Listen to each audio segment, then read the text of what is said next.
been back to the academia in a while. It hasn't changed much, has it? Well, since we've got some time, want to go to the house of Dana? Paimon wants to do some reading! Ha! So you noticed!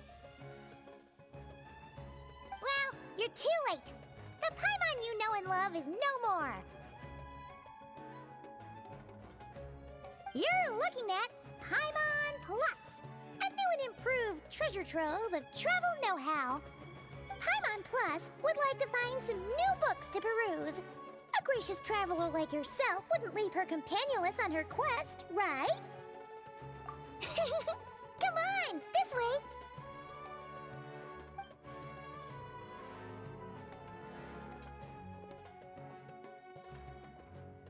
Oh hey! It's Kale and Cyrus! Wonder what's going on. Let's go see!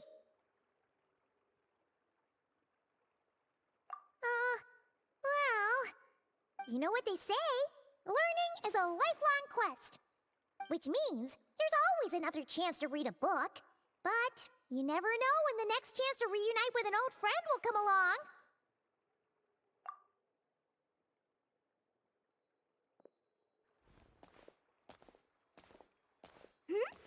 Traveler, Paimon? You're back in Sumeru? Ho, hello, you two. It's been a while. Looking to spend time with some old friends? Yep. We saw some familiar faces, so we came to say hi. Ho, excuse you, associating me with that woman. And if you're going to remember me that way, you should at least mention my tomato growing skills.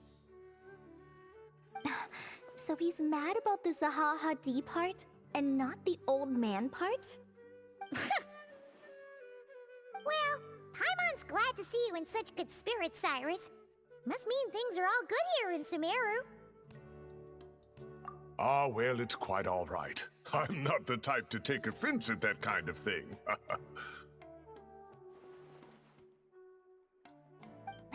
You definitely are. Anyway, what were you and Kale chatting about just now? Ah, that. Well, it was quite a spontaneous meeting. I was leaving the sage's office when I spotted Kole in conversation with a Mahamata, and it looked serious. I thought something bad might have happened, so I hurried over as soon as the conversation ended. But as it turns out, our Kole is moving up in the world. The academia even hired her as a consultant. Wow! That's incredible! Oh, it's nothing, really. Look at that, so humble. Takes after me, she does. Not at all. Not at all. No, wait.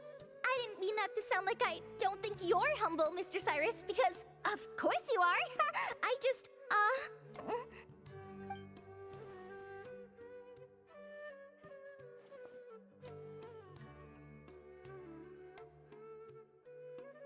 Oh, well, I wouldn't even call myself a consultant. I'm just helping out.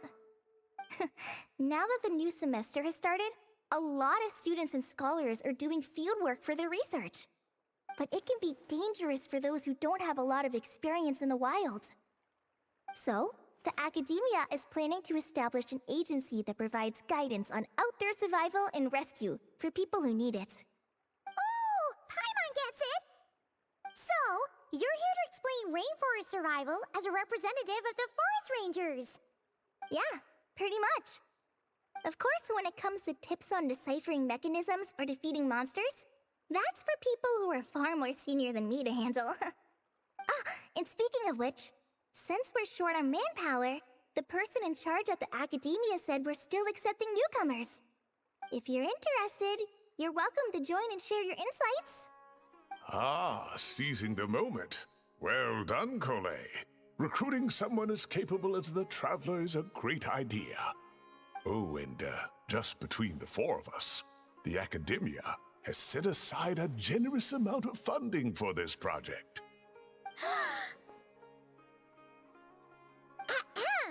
Well, Since Kali's thrown her hat in the ring, we should help out too. What do you say, traveler?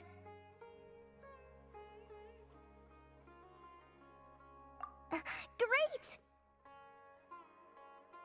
We're all supposed to meet up in Aru Village later, so I guess we'll regroup there.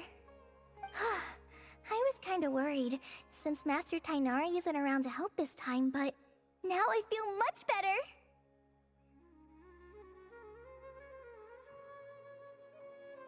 Yeah, even if you don't trust the Academia's eye for talent, you can trust ours for sure. And mine, of course. I have as good an eye for people as I do for tomatoes. Well, there you have it.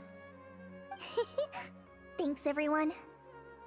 Oh, speaking of Tainari, how are things with him and the others? Good, thanks! All the forest rangers are doing great! Oh, but Master Tainari did mention that Sino and Sethos were heading to Gandharvaville. I'm not sure if it's for work or something else. Huh, knowing them, could just be to play some cards. I'm not sure. Apparently Sethos is bringing someone else with him too.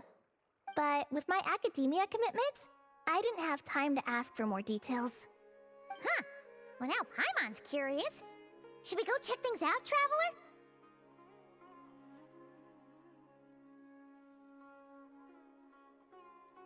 That's true, and I'm sure they've missed you. Now that is how it should be between friends. Getting together to play cards or enjoy a meal. Yet here I am, stuck with Nephis, who only ever calls to talk about research. Well, I won't delay your reunion any longer. Until next time. Goodbye, Mr. Cyrus. Take care.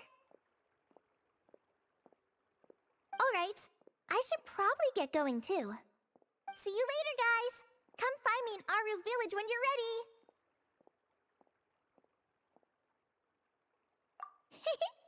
Looking forward to seeing you shine, Kali.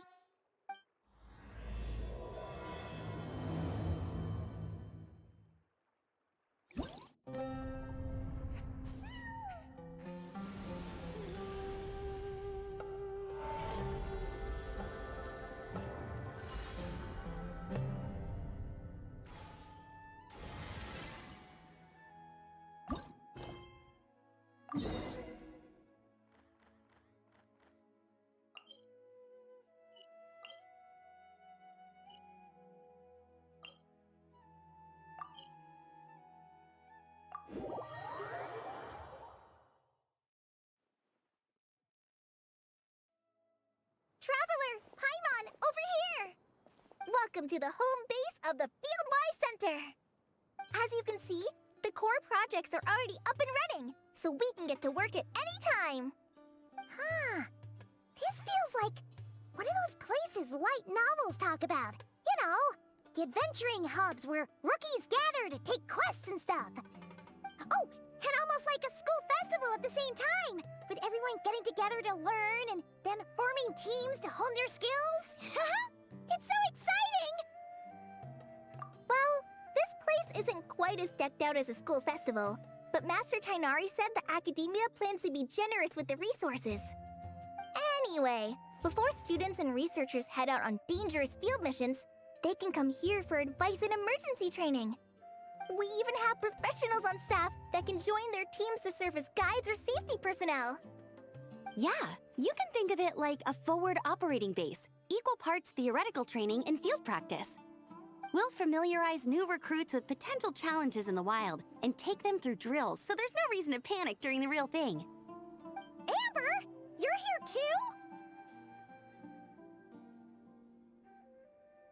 too? Surprised? I know I was. I'm off duty right now, so I was planning to just drop in on Kali for a bit.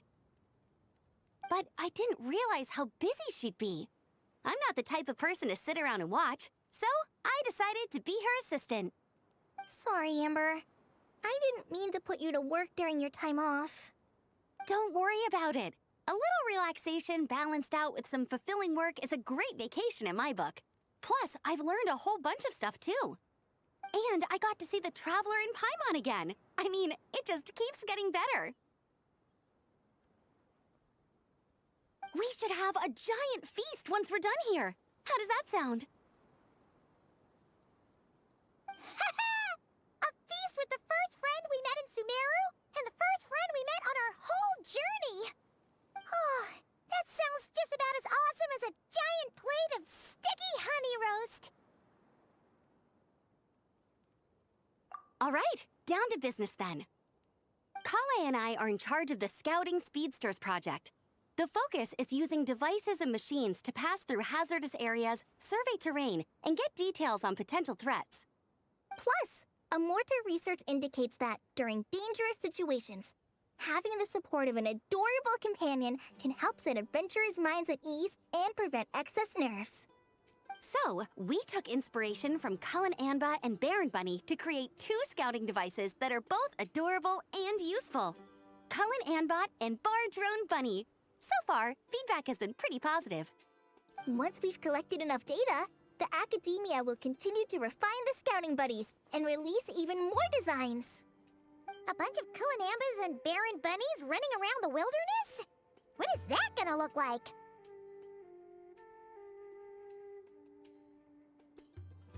Plus, with you to guide our 2 little scouts, we'll be able to obtain some great data.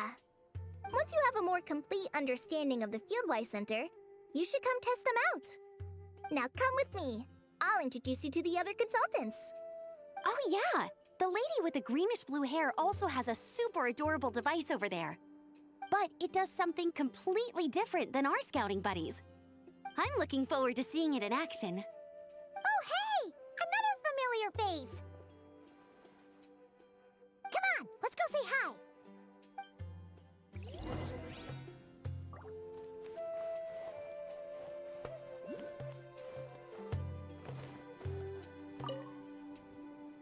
It's really that popular. The internal locomotion mechanism is clever enough, and the execution on the terrain recognition, remote control, and weight detection modules isn't bad. But the appearance... it might as well be a doll for a child. No, this won't do. Madam Farzan, great news! The Traveler and Paimon agreed to join! The Fieldwise Center just leveled up big time, huh? Hello, Madam Farzan! We're here to help! Well, look who the cat dragged in. Excellent job, Kale. Snagging 2 top experts with undeniable adventuring expertise. Now the League won't be able to say a word, no matter what kind of feedback I give. Now tell me, what do you think of this puzzle, pal? Whoa! It looks just like you!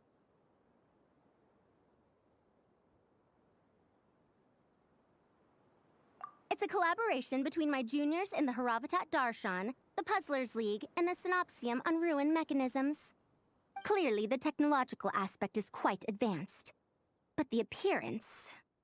it couldn't be more childish. You should have seen Anise, defending this design choice with more passion than her thesis. Young people these days. Far too obsessed with making things cute.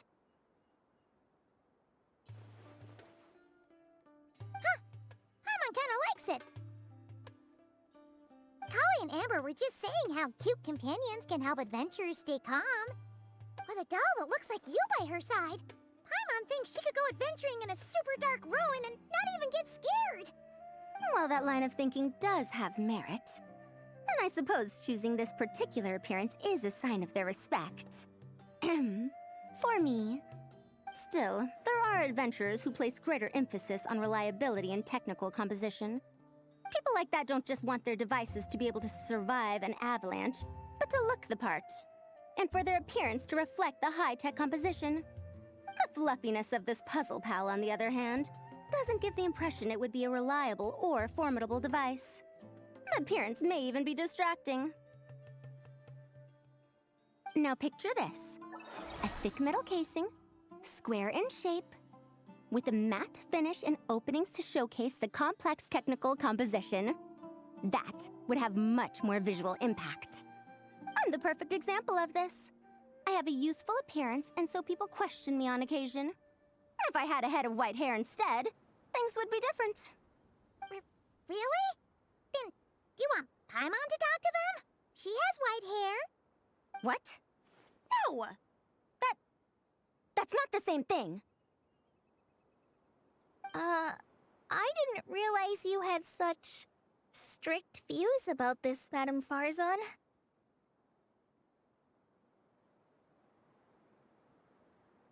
Huh? So, even you prefer this version? Well, if that's what you really think, then fine. You'll have to come back and test it out on some puzzles, Traveler. I'll rate your effectiveness in using the device and come up with a user manual based on your performance. As for improvements to its appearance, long-term observation is required, so I'll put that aside for now.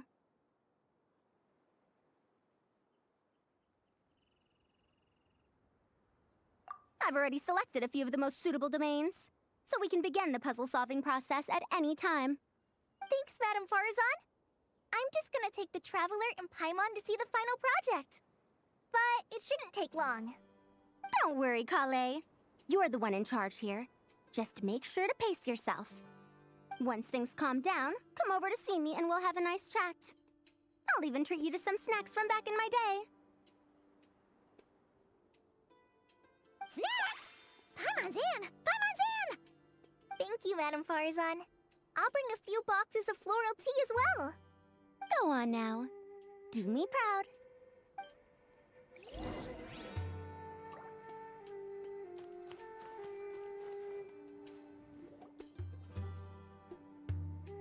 This last one is a long-term project we're calling the Security Division. Thanks to General Mahamatra Sino, we've been able to bring Dia on as the instructor and Candace as the coordinator. They're putting together a combat test right now, but they should be back soon. Hey, looking for us? I guess we showed up right on cue then.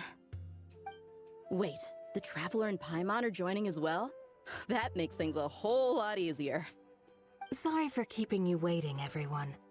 But we managed to bring back some good intel. Intel? Huh. This is starting to sound intense.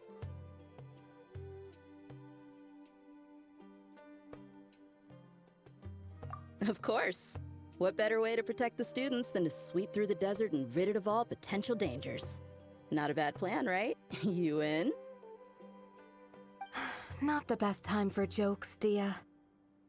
Besides, when it comes to striking down danger, the Traveler is a woman on a mission. She might take you up on that offer. Defeating anything that might pose a threat? Oh, even if the Traveler worked non-stop, that could still take years. You'd have to stop traveling. Oh, Paimon doesn't even want to think about that.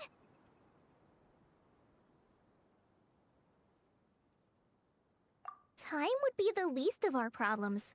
Some dangers aren't visible to the naked eye, like the scorpions burrowed underground, or the terrifying raptors sleeping in the trees. You can't get rid of them until they jump out to attack you. For situations like these, we'd have to combine Madame Farzan's recommendations with Amber's approach to scouting, calculating our chances of encountering enemies and our expected operation times. Whoa, whoa, whoa, pencils down, everyone. That was just a joke. The Security Division's goal is a lot simpler, actually. We're just here to ensure that fieldwork teams include trained combat personnel. Some of this work has been entrusted to the Blazing Beasts and other mercenaries, but members of investigation teams who pass the combat test can also qualify. Before an investigation team is allowed to head into a dangerous area, the group must include at least 2 professionals who have passed the assessment. And Dia and I were just out collecting intel on the best place to hold the test. We found a domain filled with monsters and bandits of all levels. Hopefully, they don't mind us borrowing their stomping ground for a bit. It'll only cost them a few smacks on the head. Oh, so we just need to supervise, right? That's right. Participant safety is our utmost priority. So we'll organize a group of capable personnel to take it in shifts. We still need to figure out our testing metrics, though. Fighting is different from an actual exam, and there's no one right answer. Mercenaries like me, We all have our own style. That's not a problem in actual combat, but when it comes to teaching, we tend to stick too much to what we're used to. So, we need someone to give us a baseline. Someone who has the experience, but also takes a more flexible approach in combat.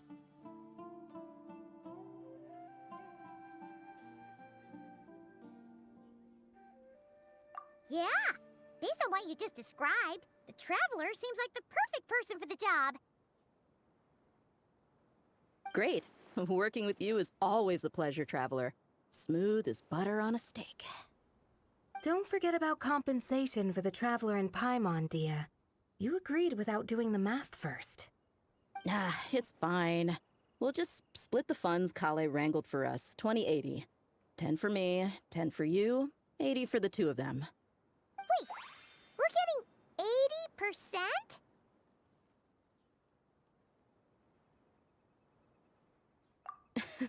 Don't sweat it. We're just in charge of the long-term operations. You're the one setting the metrics for the whole thing. So I think we got the better end of the deal. We've talked about a partnership in the past, haven't we? Well then, consider this the perfect place to start. Then I'll draw up a detailed overview of the compensation so it's clear for everyone. That'd be great. And don't worry, Miss Candace. About that piece of land you're leasing to the academia, the one used for grain storage, I managed to get them to agree to a 30% increase in their rent payments. Oh, thank you. Those funds will go to fixing up some of the village facilities, which should make for a more comfortable experience when investigation teams stop there in the future. All right, we should finish up our arrangements for the combat test. Stop by our station when you're ready, Traveler. See you soon. Oh, you sure are the beating heart of this operation, Kale. You brought the whole gang together. Oh, no. I'm just doing what I can. I still have so much to learn, so much work to coordinate. But for now, let's just give it our all. You bet! We'll make the Fieldwise Center the best it can be!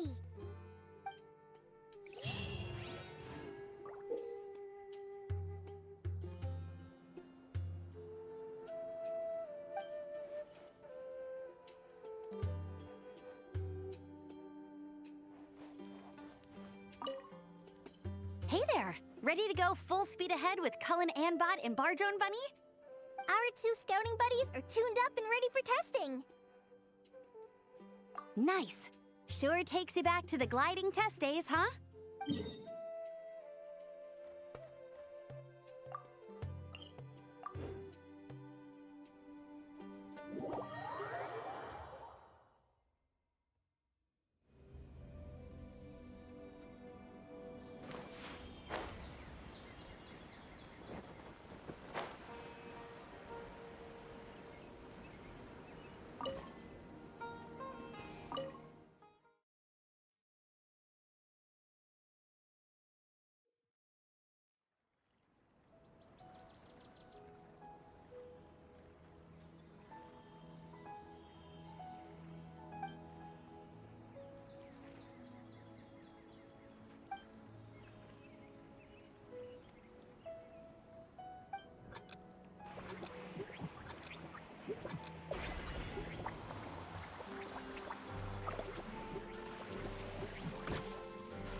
Hey, ready to do some quality assurance on our test questions? Wonderful. Just don't forget to pace yourself. Yep, all you gotta do is defeat a certain number within the time limit. But hey, leave some for the trainees, okay?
The Temple of Wisdom! Dawn, break forth!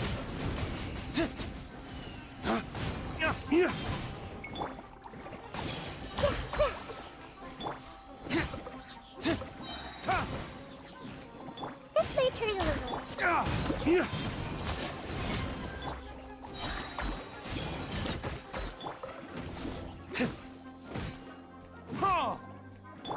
Grow, grow, grow!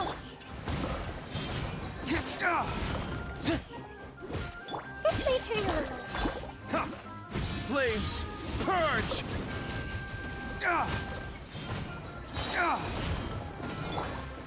Grow, grow, grow!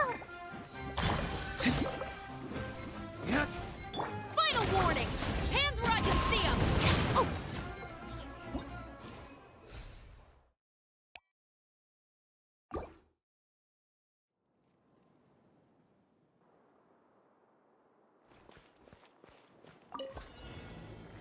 Dodge this! This moment will be frozen! Strike a pose! Time to shine! Nice and spicy! Hey-ya!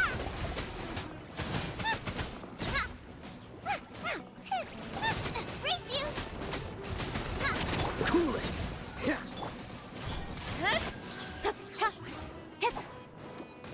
Nowhere to hide. Freeze! Oh, so sorry. Yoo-hoo! Let my name echo in song! Eat this! Cool it! Ha, ha.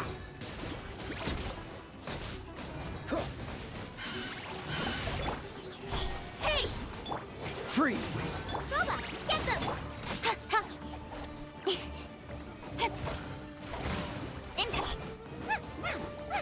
Cool it!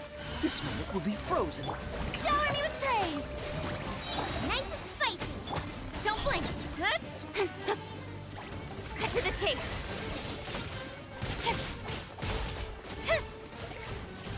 Freeze! Incoming! Boba, get them! Cool it!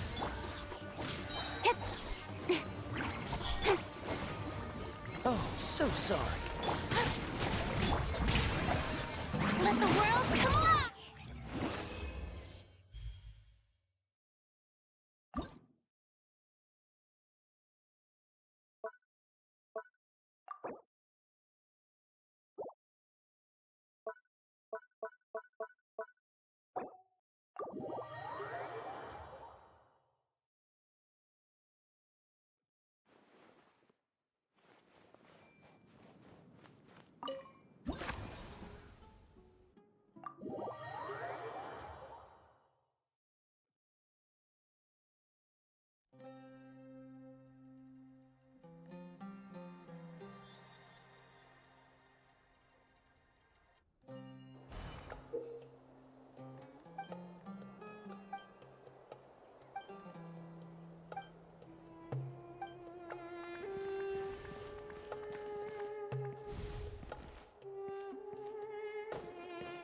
She doesn't look too good. Did something happen? Ah, Paimon, Traveler. It's good to see you. I'd welcome you like a proper host, but I'm a bit busy at the moment. Apologies. Ah, no need to look that worried.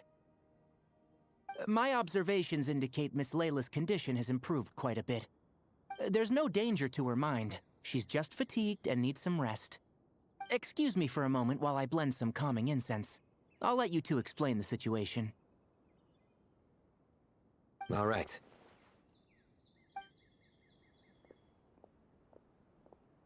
What happened was, Sethos and a few members of the Temple of Silence rescued Layla, who was out in the desert trapped in a state of delirium.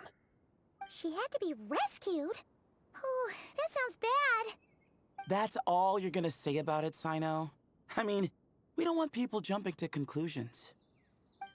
That's all I can say about it. The person involved is unable to explain what happened to her, so we're limited in what we know. Sorry. My head... still dizzy. The moons... Exactly how many are there?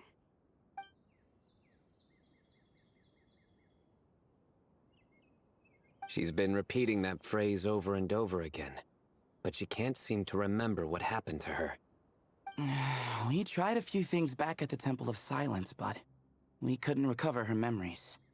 Her symptoms are kind of similar to researchers in the Satyavada life state, so we brought her to Tainari to see if our veteran forest watcher had any other ideas.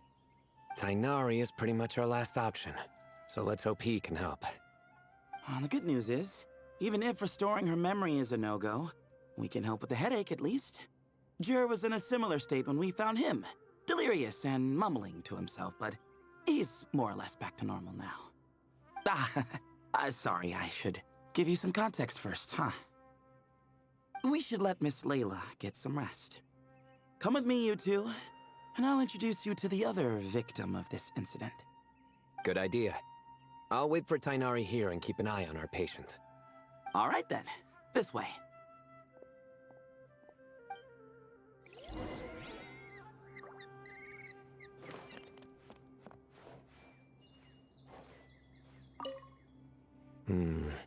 Something strange is going on.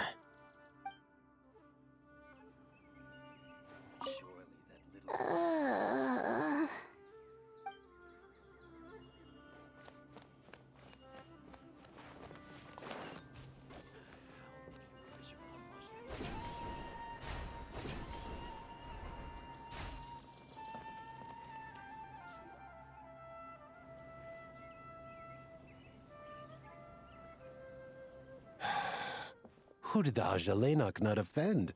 I just don't get it. Hey, Jur. Still musing about Aji Laynok nuts, huh?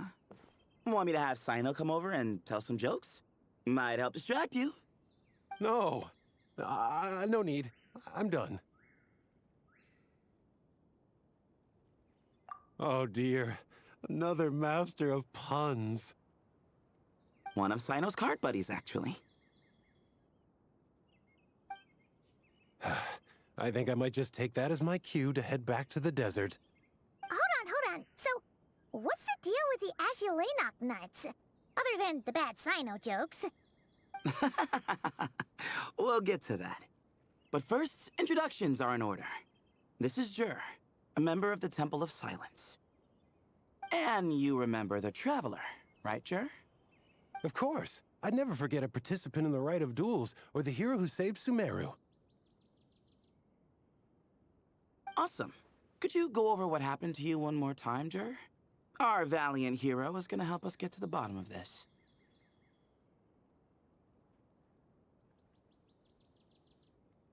Might as well join since you're here, am I right? Just hear him out. You're gonna want to uncover this mystery once you do. I'd bet on it. Well, I was on an expedition in the desert not too long ago, when I got caught in some quicksand.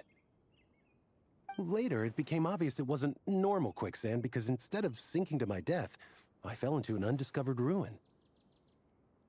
In my panic, arms and legs flailing about, I suspect I touched some things I shouldn't have. Because in that brief moment, an enormous amount of information came surging into my mind. I would hesitate to even call it knowledge, because my brain had no capacity to process the information. To use an analogy, it would be like trying to stuff thousands of Agelenok nuts into a small water skin without it bursting. Sorry again with the Agelenok nuts, I know. It's fine. We're getting to that part of the story anyway. True. Well, just as I was on the verge of madness, a single phrase broke through the storm of thoughts in my head. It was a man's voice saying, "Don't eat Agelenok nuts." What? I know it's hard to believe, but that's what happened. I was saved by the phrase, "Don't eat Agelenok nuts." I'm not sure. I'm not even certain it was a man's voice. It's hard to remember now that I've been repeating it so much myself. Anyway, the good news is I no longer feel like my head is going to explode. Of course, the bad news is that phrase has been stuck in my head for the past few days. Wow. But doesn't it have the opposite effect? Like, the more you say don't eat it, the more you want to eat it? Yes, that's exactly right. Whoever the voice belongs to, I don't know what his deal is with those nuts. Well, the world's a big place. There's bound to be people who don't like sweet stuff. I suppose. Strangely enough, I'm starting to think the voice belonged not to a man, but a cat. A cat? How? That's the question, isn't it? What would a cat be doing in an abandoned ruin like that? Just as my mind was reaching its breaking point, I could have sworn I heard the sound of a cat guiding me to exit. But when I came to, all I saw was endless desert, and Sethos shaking me in a desperate attempt to wake me up. I'll admit, it was pretty terrifying seeing you like that. Staring off into space and mumbling about Agelenok nuts. You sure don't sound terrified. Sorry. It's not that I don't care. It's just kind of hard for rambling about Agelenok nuts to sound menacing. Now, what Layla was saying, on the other hand, that is much creepier. Exactly. The unknown is what breeds fear. Agelenok nuts are familiar. But the moon suspended above us at night? That's about as foreign as it gets. Well, we don't know that for sure. There could be a whole other world inside an Agelenok nut, with a moon of its own. Huh. I guess. Agelenok nuts are not to be underestimated. Right, yeah, of course. Won't catch me disparaging the mighty Agelenok nut. No, sir. Huh. So, a similar thing happened to Layla then? Yeah, I think so. I was in a hurry to rescue Jur, so I put a marker on the incident site so we could go back and investigate. When his condition stabilized, we doubled back around to check and...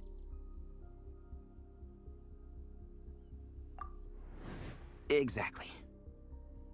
Multiple victims with the same symptoms at the same location. It wasn't hard to conclude that something is seriously wrong with that place. So, after we got Layla out of there, I had the Temple of Silence put up a warning sign at the scene and send patrols to watch the area. Speaking of, Sino, Tainari, and I are going to head back there and investigate once Layla is stable. So, as per usual, you're here just in time.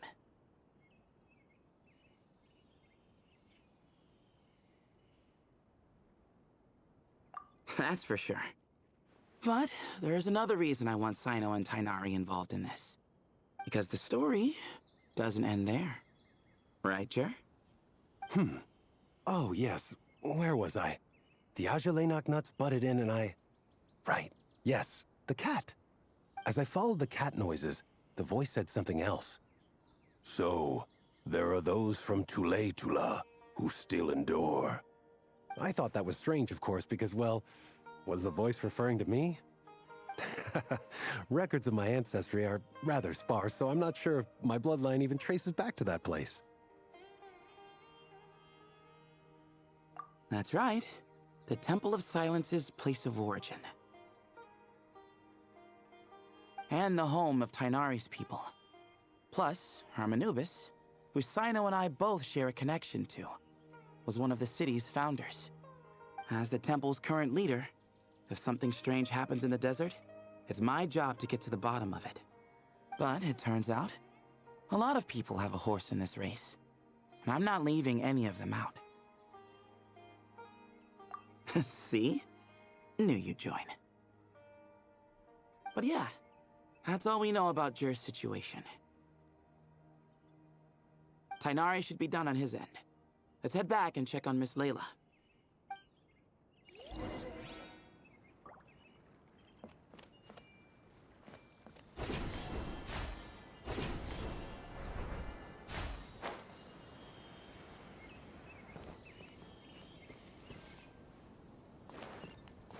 Surely that little girl must be leaving soon. How are you feeling? But don't speak if it's too taxing. It's fine. I'm much better now, thanks. I feel like I haven't slept in 2 days, so pretty much back to normal. Whoa, whoa, whoa. That's your normal? Traveler, Paimon, I thought I heard your voices earlier. Oh, and, I'm sorry. Huh? You don't have to apologize. He didn't do anything wrong. No, I just mean, I think I'm about to disappoint you. My head was kinda muddled earlier, but I still heard your conversation. I know you're trying to figure out what happened to me, and I want to help. But, I really don't remember anything. Does your head still hurt? No, I feel fine. The incense you made helped a lot. I'm still hearing those words in my head, but other than that, I'm okay. It's just, all I remember are those words. Everything else is a total blank. One moment I was heading to the stargazing point I'd calculated, and the next, I was on my back in the sand. The same phrase playing over and over again in my mind. How many moons are there in the sky? Sethos, did your friend Jer suffer from memory loss too? Not really. His memories are blurry, but there aren't huge gaps like this. He remembers touching something. Someone talking, a voice mentioning Tuletula, and hearing a cat lead him to the exit. A cat. Did you hear it too? Huh? Now that you mention it, I think so. It was so soft. I thought I was imagining things. Which means, at the very least, what the two of you experienced while escaping the ruin is consistent. A single sentence repeating in your heads, and the faint sound of a cat. Still not a lot to go off of. Agreed. Oh, is your head hurting again, Layla? No, I was just thinking. Maybe my memories are blank because I was sleepwalking at the time. Sometimes, my friends and classmates tell me about things I don't remember doing, or places I don't remember going. I don't talk about it a lot because, well, I don't even know how it happened. happened. But I don't want my personal circumstances clouding your judgment. So I, just wanted to mention that. Ah, I see. Well, thank you for telling us. But I don't think we need to dwell on that for now. We're gonna check out the site of the incident for ourselves, so that should help us come to our own conclusions.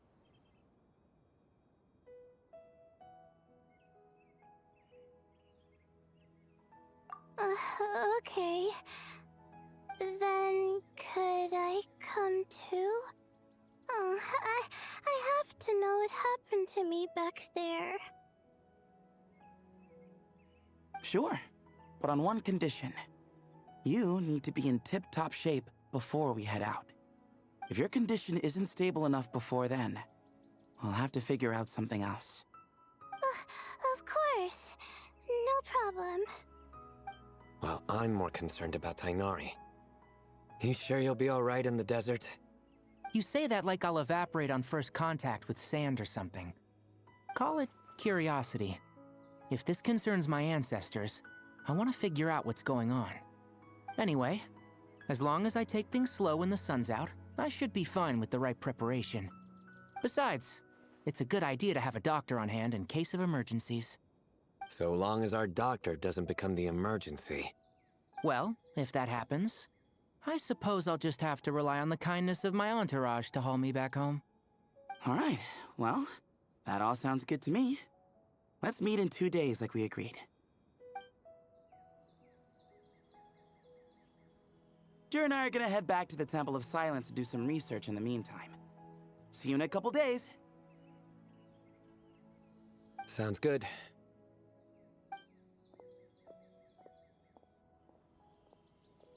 What about you, Layla? If you feel like you need more rest, I can arrange a room for you to stay in. No need. I've asked enough of you as it is. Besides, I feel a lot better. I should make it back to my dorm, no problem. You sure? Don't push it too hard, or you might end up sleepwalking along the way. Don't worry, I'll be fine. I have other things I need to do anyway. Like letting my advisor and classmates know that I'm fine. Adjusting my stargazing schedule. Things like that. If I don't get it all done, I doubt I'll be able to sit still. Oh, brother, not this again. Don't worry, Paimon. I understand. If you want me to stop, then Then? you'll have to call a plumber. Tell them someone's gotta pipe down. This is getting more insufferable by the second. Put a sock in it already, please.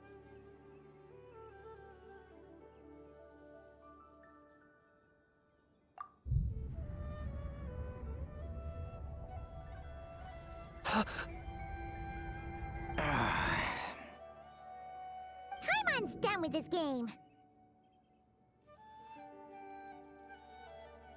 You win, okay? Let's just get out of here. Please. All right, you stay safe. I'll try to stay sane.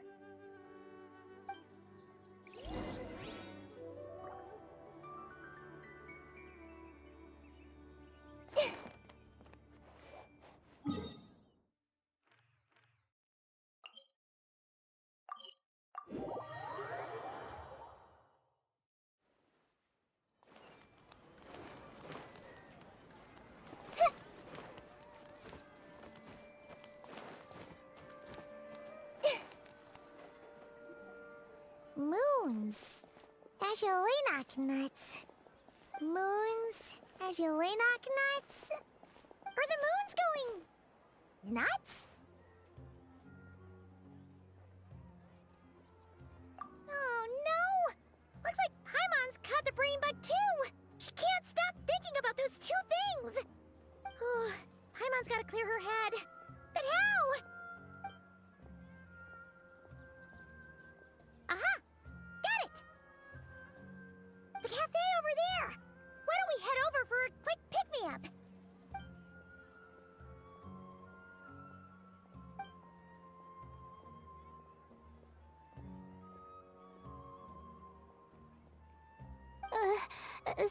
Sorry.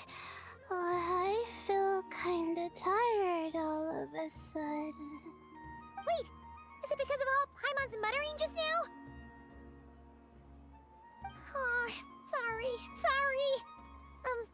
The coffee will be Paimon's treat, okay? Hey! You make it sound like Paimon's stingy or something! Well, she'll just have to show you her true colors. Yeah! Starting now! You sit tight and take care of Layla, Traveler. Paimon's gonna get us some snacks and coffee. Be right back. Don't go anywhere in the meantime.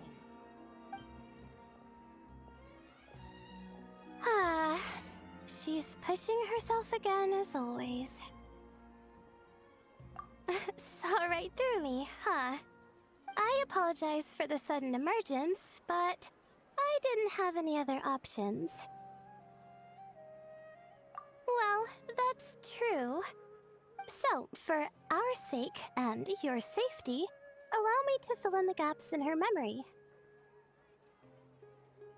That's right. Layla was already in bad shape, stressing about her new study topic, focusing on the stars instead of her surroundings. By the time she realized the danger she was in, it was too late.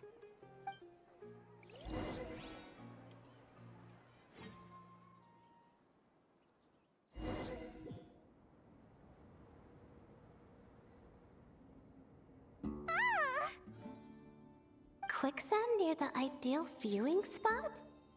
Wasn't expecting that.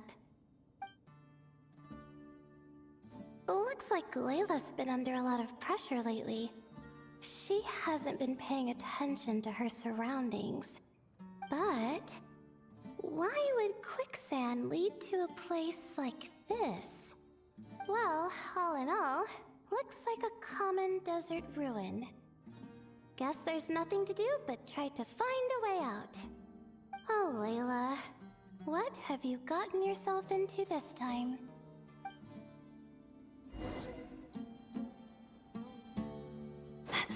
The night is cold.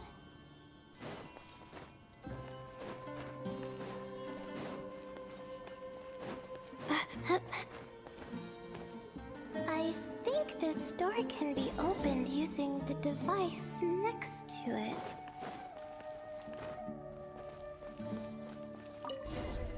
Just like I thought. What was that? My head. It hurts. Is Layla waking up? No, that's not it.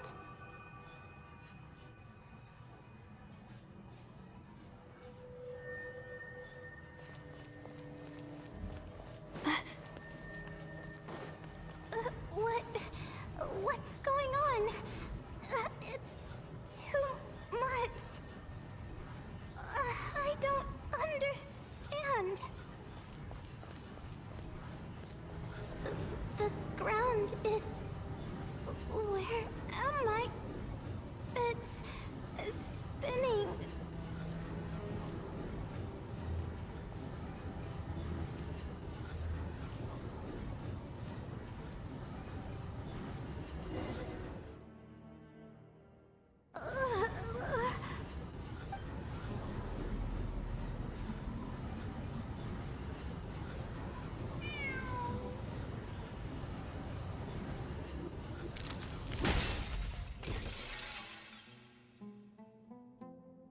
How many moons are there in the sky? How many moons are there in the sky?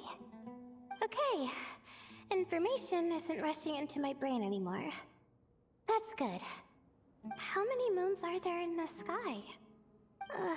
My head hurts, but there are no more dark spots in my vision, and I can see in front of me. Still... How many moons are there in the sky? What's going on? The same thought keeps popping into my head. What does it mean? How many moons are there in the sky? Isn't there just one? A cat? I think there was one earlier, too.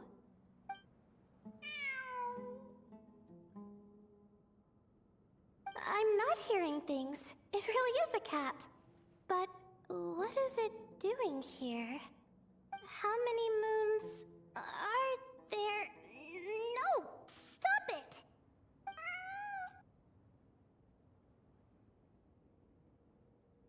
Does it want me to follow its cries?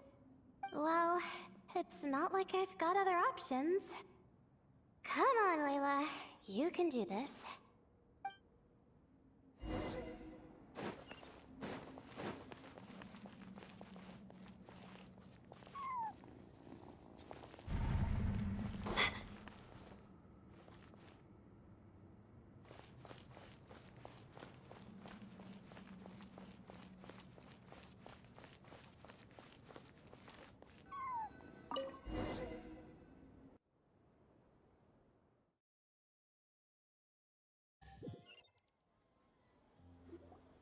And so, I followed the cat's cries to find my way out. It was quite a kind creature. It didn't even leave until the other me started to wake up. Thinking back, it all started when I touched that device. I've heard fellow students talk about it before. How the desert is full of objects that do strange things. Sometimes it's just a minor inconvenience. But other times, devices like that can cause massive trouble. Of course. I forgot how much adventuring experience you have. Still, carrying an umbrella doesn't mean you can't get soaked, so just be careful and stay away from unknown devices. No need to thank me. You and Layla are about to head into dangerous territory together. You need to be safe so she can be safe. Well, I think that about sums it up. And just in time. Your coffee's here. Traveler! A little help over here?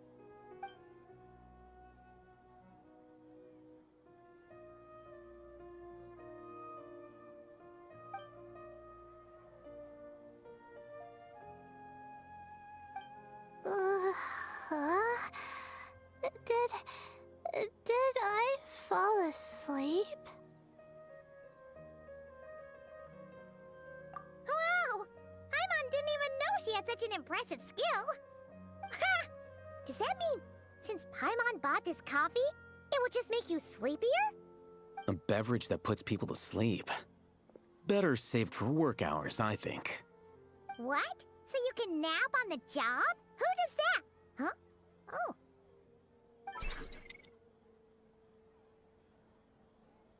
Beep boop. Oops. Oh, hey them, Kame. Nice to see you. Oh, and you too, Marak.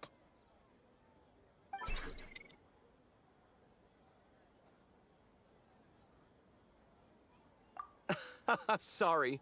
Hope we're not interrupting anything.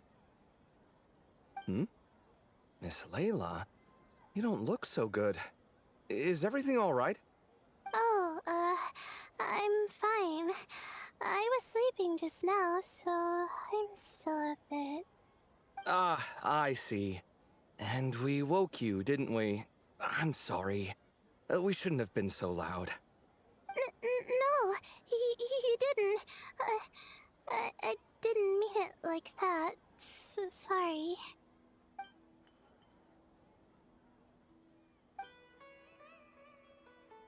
Wait, where are you going? You just got here. I'm going to do what I came here to do. Which is? Buy coffee beans.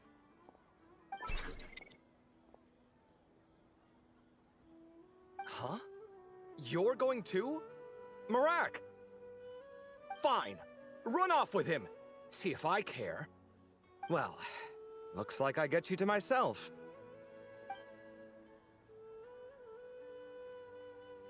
It's been a while, hasn't it? How have you been?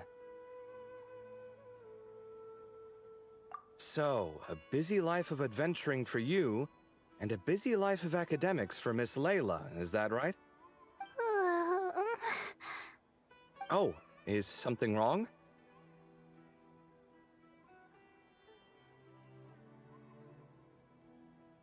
Ah, the desert's not always the friendliest place, that's for sure. And from the look on your faces, I'm guessing this problem's not resolved?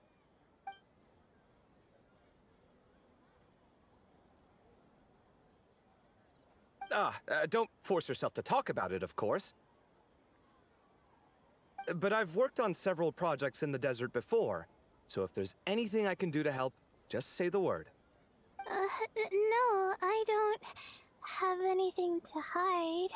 It's just complicated, so explaining might take time. Ah, well, lucky for us, I've got that in spades. Yes, you have been quite sedentary recently. Excuse me? I've been going about work as normal, thank you. And, might I add, you do way less work than me. I do the amount of work that is required of me. Ah, yes, you and your stellar work ethic. The stuff of legends. Oh, now look what you've done. I've lost my train of thought. Where were we? The problem in the desert. Wait, you were listening earlier? Oh, we're giving the silent treatment now? Mature, very mature. Continue, Miss Layla. I'm curious as to how this incident unfolded. What did I tell you? This one doesn't have enough to do. Alright, well...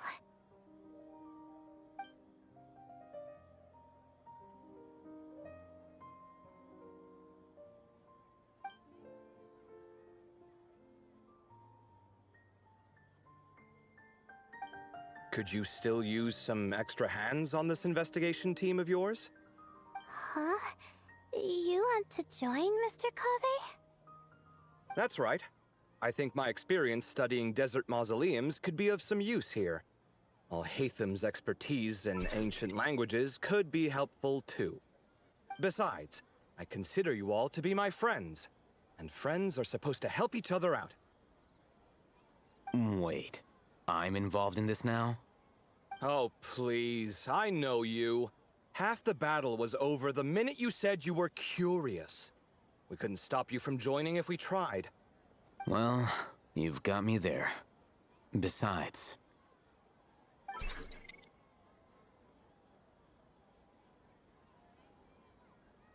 this suitcase of yours has been jumping at the chance to volunteer for a while now.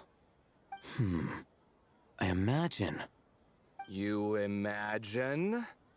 mechanical life forms might also feel homesick from time to time. Huh. Now that you mention it, Marak's core was a component sourced from the desert. That could prove useful.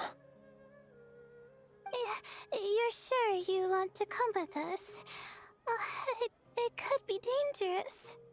Oh, I'm sure. All the more reason to recruit as much help as possible. It's important to count on friends at times like these. Our pleasure. It's a plan, then.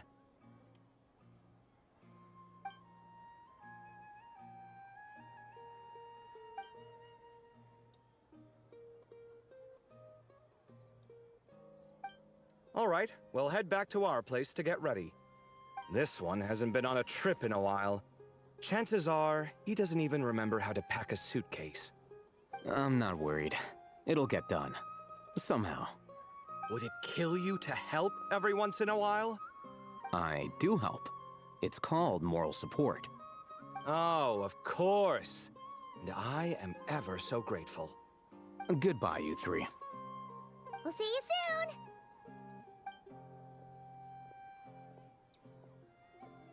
Oh, and Kave, your coffee coffee beans. You were too busy glaring at all Hatham, you almost forgot them.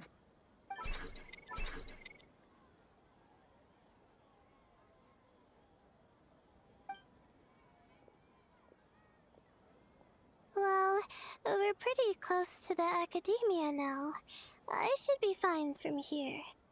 Thanks for the coffee, Paimon. I feel much better now. Right. I'll follow the doctor's orders. Or try to, at least. With the blessing of the stars, I hope we all get a good night's sleep.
Looking at the map, we should be getting close.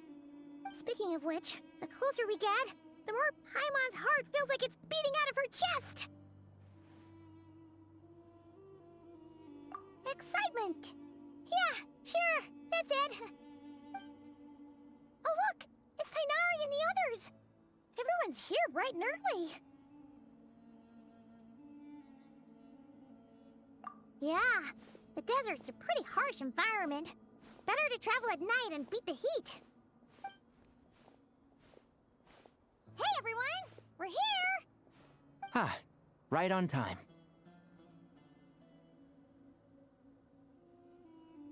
You don't need to worry about me. It's not too hot yet, and I'm properly hydrated. All right, we're just waiting on the two people Miss Layla mentioned, and then we'll be set. He's staying behind.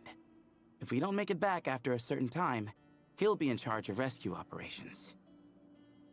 You can count on me. Nice! You thought of everything! Oh, and Cyrus said he'll be in Aru Village, so he's also available if we need help. Haha! Amazing! Having people to watch our back is making Paimon a lot less nervous. Yeah, I did. After hearing about what happened, my advisor gave me some time off to rest. So, my studies are on hold for now. Then, does your advisor know you're back in the desert to investigate? Yes, but I was only allowed to come after I mentioned that General Mahamatra would be there too. Haha! Quite the reputation you've got there, Sino. Something wrong? You haven't said a word this whole time. Are you in a bad mood or something? No. Being skilled with words also means being a good listener. I'm just reflecting on what you're saying. Oh, Hatham! Kaveh! Ha! Over here! Darn it. I was just setting up a brilliant... Yeah. I'm sure you'll find another chance. The important thing is, our scribe and our renowned architect are here at last. High praise. But wait, why am I renowned and not him? He's just as famous as Sino, Dia, or Nilu. That just means your level of fame is even greater. How could a lowly scribe hold a candle to you? Lowly scribe? Please. All those strings you pulled to get those new books from the House of Dana? What do you call that? Borrowing. Anyone with an employee ID can do it. Uh-huh, yeah. The House of Dana bends over backwards for just anyone, does it? Send a report to Lesser Lord Kusanali then. Let her know someone at the Academia is abusing their position. Hey! I never said abusing! Impressive verbal sparring, as always.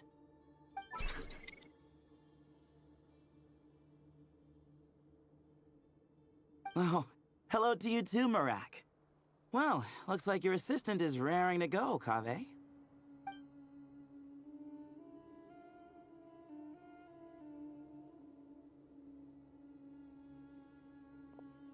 So, I say we get this show on the road. No sense delaying the inevitable. No need. We're in this together, remember? Jur, this is the entrance, yeah? Yes. Perfect. Then, if we're all set, let's get moving.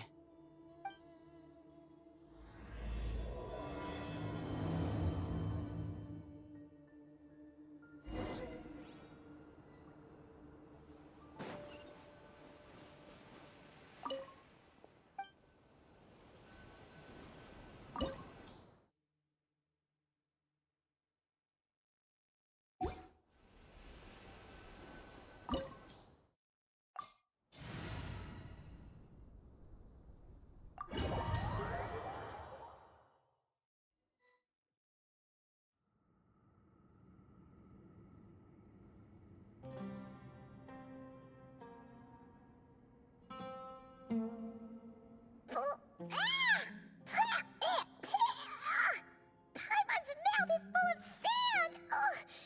So that's what falling into quicksand feels like? If this was quicksand, we would have struggled to breathe. No. I think this was regular sand, and we didn't sink into it. We fell through it.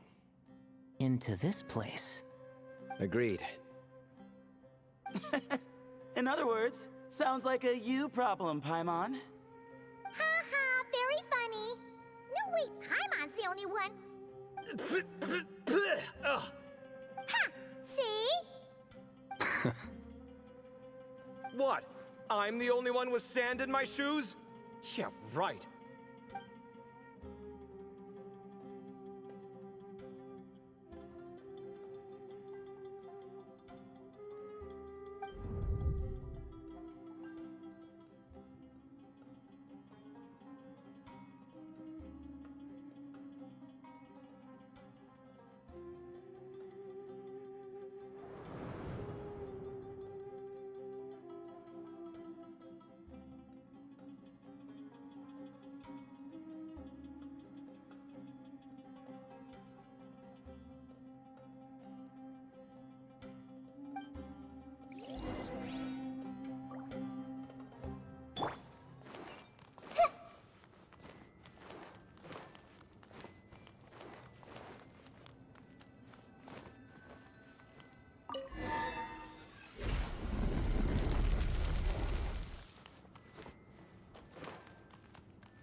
Whoa, there are monsters here? Jur didn't say anything about that. Probably means he didn't run into any. Because we're just unlucky. Not the best sign of what's to come. It'll be fine. Let's just use up all our bad luck and we'll be golden. Incoming. Covenants of the Deep. Don't blink. Yeah. Yeah.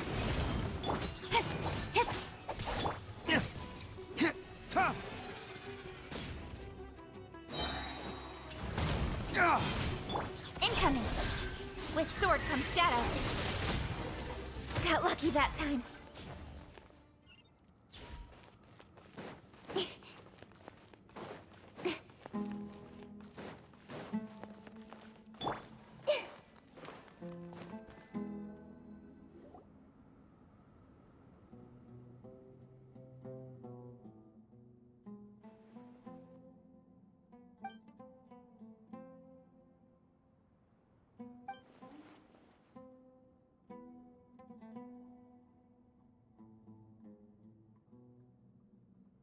Well, that goes without saying.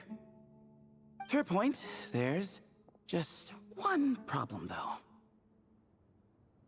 The only way forward is through that door. Oh! Is it time to hunt for a key? Paimon loves this part. Don't worry. With our adventuring experience, we'll find it no problem. Let's get searching!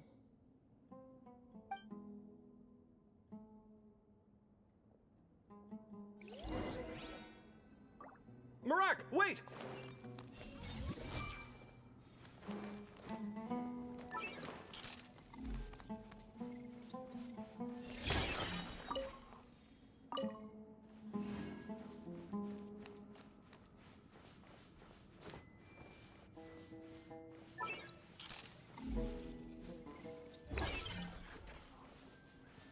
Marak seems interested in these jars.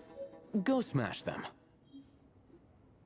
Marak, this isn't really your old home, is it?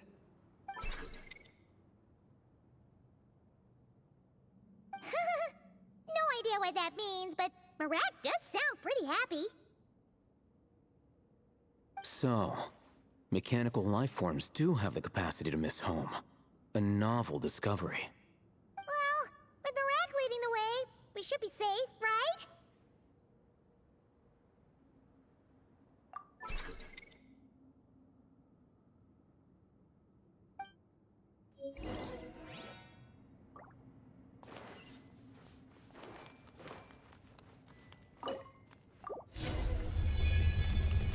Good thing you decided to join, Kaveh. Otherwise, our investigation would have ended at that door. It was nothing that I did. You should thank Marak instead.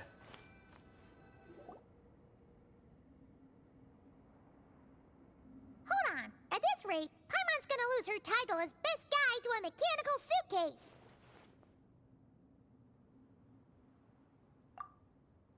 Aw, thanks. Hey, wait. What do you mean, useless? Well, no weird mental symptoms so far. I'll take that as a win. That said...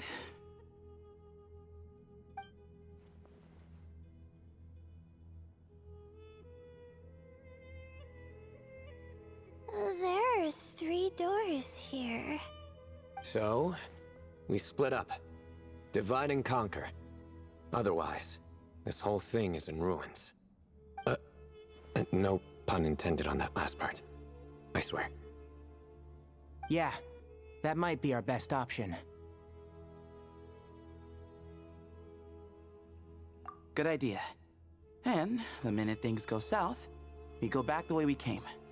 Ooh, this is getting exciting! So, who's teaming up with who? Paimon calls dibs on the Traveler!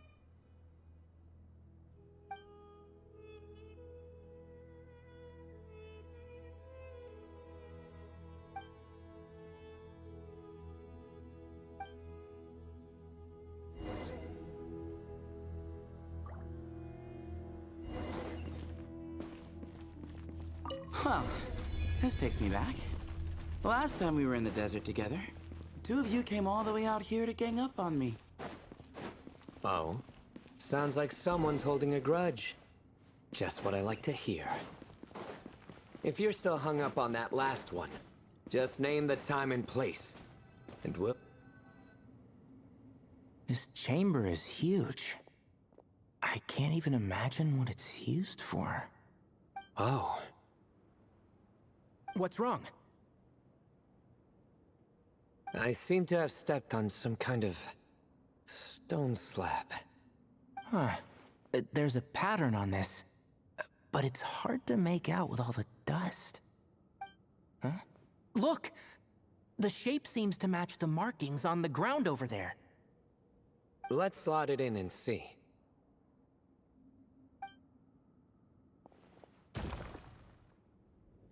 And we have a match. Looks like we need to find the other 3 broken slabs. Let's search the area, but be careful where you step.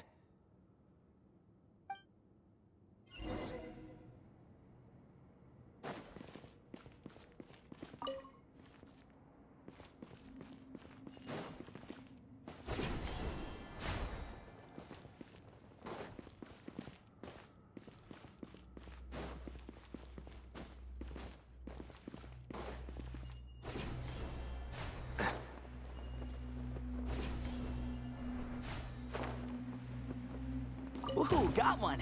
Ouch, but watch out. The edges are kind of sharp.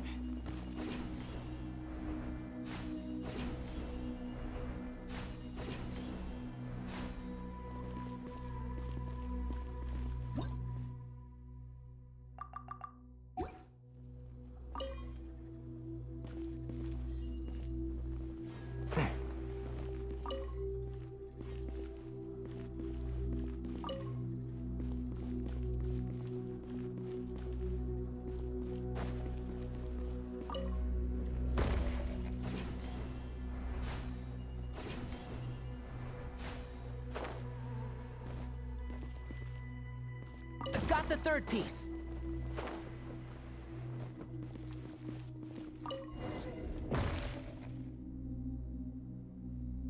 We just need one more. Huh. Look, a cat. Could it be the same one Jer mentioned? I don't think we need to worry about startling him. He doesn't seem afraid of people. Yeah. If anything, it seems like he wants us to follow.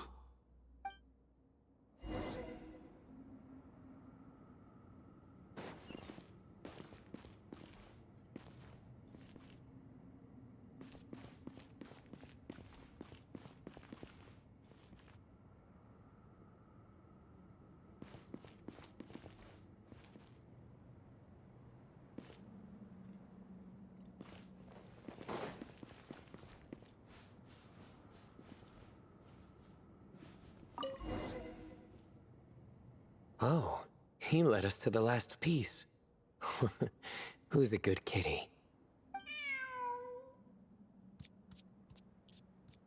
I never thought I'd hear you say something like that. You've clearly never heard how the professor talks to his tomatoes, then.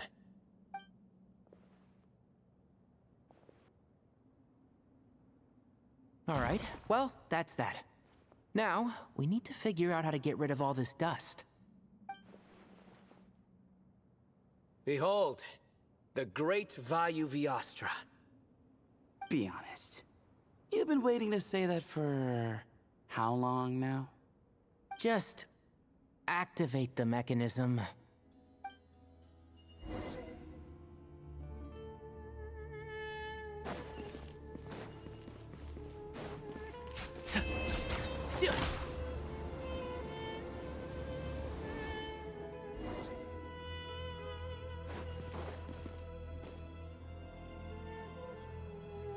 Huh. It worked. It's a picture of... 3 Hermanubises? That can't be right. The ears aren't vertical. Oh, true. And the looks fall short. My hat is much better looking.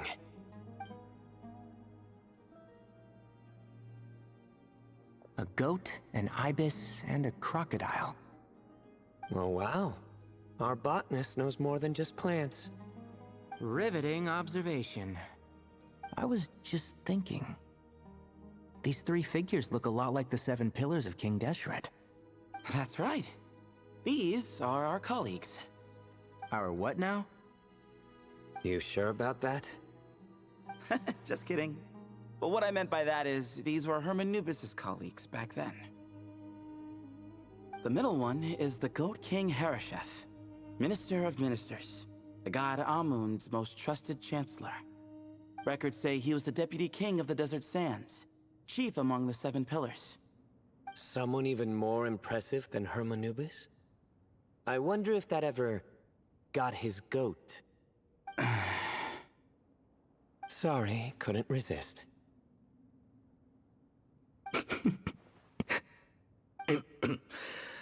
Okay, that was a good one. Wait, really? I've got so much more where that came from. Where were we? This is Sobek, the Crocodile King, captain of captains. As the name suggests, he was a valiant commander and had dominion over all weapons of war. And finally, this is the Ibis King Thoth, scribe of scribes. Your memory's pretty impressive. I bet you're almost as good as me at memorizing cards. A scribe? Did he manage archives then? Like Alhaitham? Wait, that's all Alhaitham does? I never knew being an academia scribe was such a cushy job. Well, that's how his friend put it, anyway. But it does seem like he has a lot of free time. Well, I don't know much about the academia, but I'm sure the Ibis King had more responsibilities than that. The temple's records say he represented the wisest aspects of King Deshret, inventing the desert script and arcane arts at his king's command. He must have been quite the impressive man then. Or creature, depending on how you look at it. Still, why are these three the only ones represented here? What about the other pillars of King Deshret? Maybe because the three of them were extra close? Huh. Kinda like us. Oh yeah! Maybe we should have someone inscribe us on a commemorative stone slab too. Or we could just take a picture. It would serve the same purpose. Anyway, no more distractions. Huh. Doesn't it look like there's writing carved into the corner? Huh. There is. And it's in the ancient desert script too. Looks like the Ibis King left you some homework. Give me a sec. I'll try and translate it. The ministers are unvirtuous. The scribes unwise. The captains unworthy. My end is not humanity's end. Hereby bestow upon you all the far side of eternity. Wait, so they went to Aru? It doesn't sound like it was their idea. The far side of eternity is said to be the final land of dreams for all desert dwellers. But if such a place did exist, wouldn't it also be an inescapable prison? Yes, and based on the writing here, it's clear King Deshret wasn't pleased with these three. This gift he bestowed upon them seems more like a punishment. Such is the power of a king, I suppose. Which means the goat's the one who got in the end. Huh. Yep, not as good the second time. What? Impossible. Well, looks like that's all we can learn here. Should we keep going? Yes, no time to waste.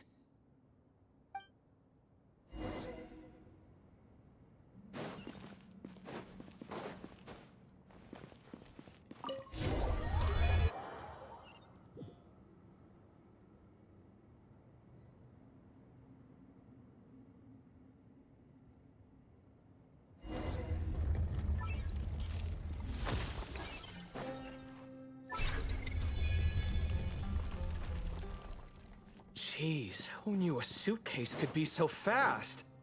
Marak is nothing like this when it comes to housework. Hey, wait up! A scout's job is to take the lead.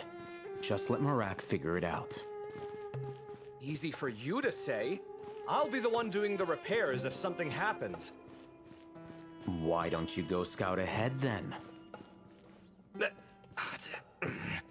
When I think of a comeback, I'll let you know. Oh, Marak stopped. What is it? Found something? Looks like something covered in sand. Let's get it out then. Come on. Oh, it's a stone slab. Good job, Marak.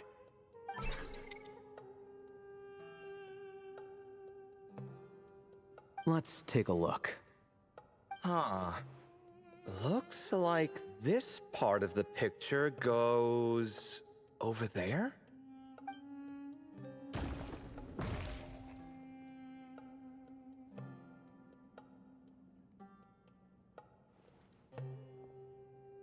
In that case, there must be other pieces. All right, and let's look around. Hey! Why are you sitting down? I thought Marak was helping. Oh, so you do know what that word means. Great. Are we supposed to just sit back while Marak does all the work? No, I doubt you could do that. Exactly. But I can.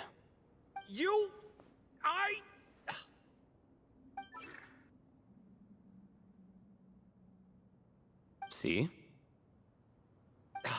It's all coming back to me. How insufferable it is to work with this no-good, do-nothing... We could be more efficient, I agree. I'll work on this piece. You take care of the rest.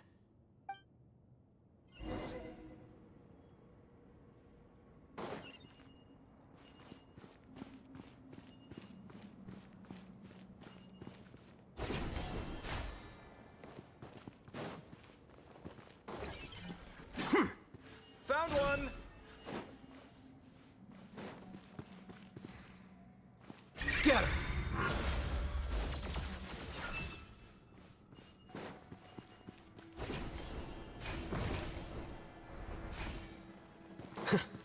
Good teamwork.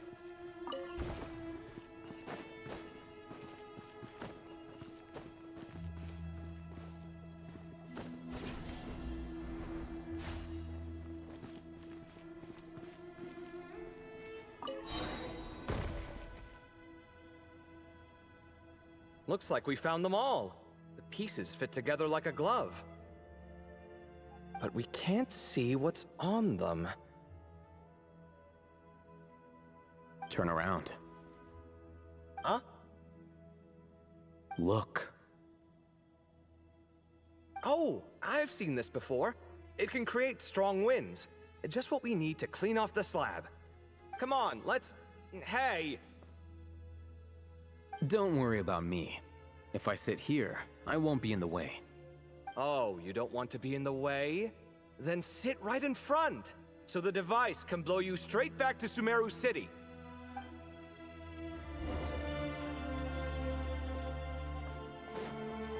Yeah! Yeah! Scanning.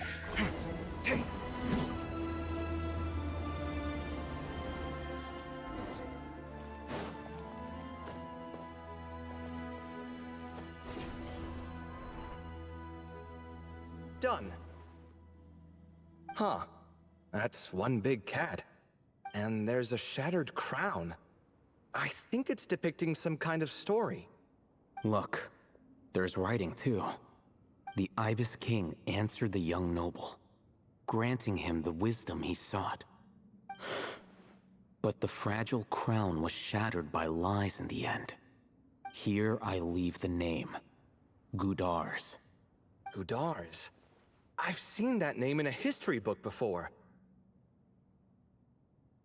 He was a young noble who sought to save his realm, and a king who once united the desert. That's right. Although his methods were rather shameful. During his long reign, he betrayed his family and the nobles who supported him, only realizing the error of his ways after his enemies left him nowhere to turn. But by then, it was too late. Seems like a common occurrence across history. Different people, same mistakes. It's an inevitable pattern, destined to repeat itself.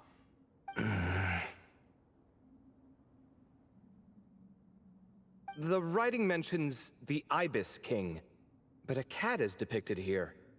Does that mean... So far, what's depicted on the slab seems true to history. In which case, this cat is either a proxy for the Ibis King, or a manifestation of said king himself. Exaggeration is a common method ancient records use to highlight a being of higher status. And as we know, Layla and Jur both heard the sound of a cat while escaping the ruin. You're saying the Ibis King, one of the legendary 7 pillars of King Deshret, is here, still helping those in need? I'm saying we can't rule it out.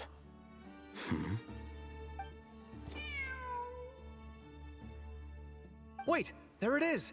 The cat!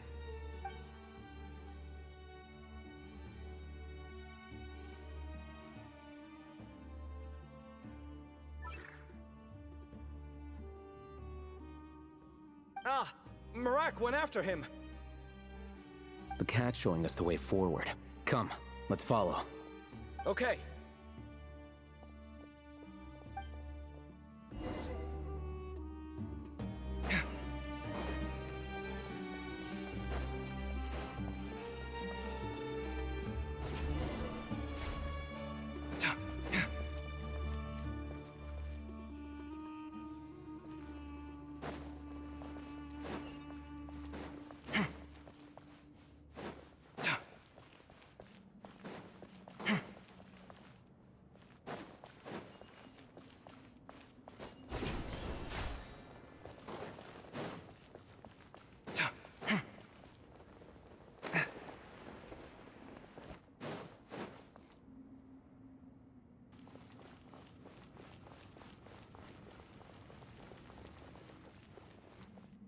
Huh. The cat's gone. Yes, but look where he led us. Oh. Another slab. It looks similar to the last one.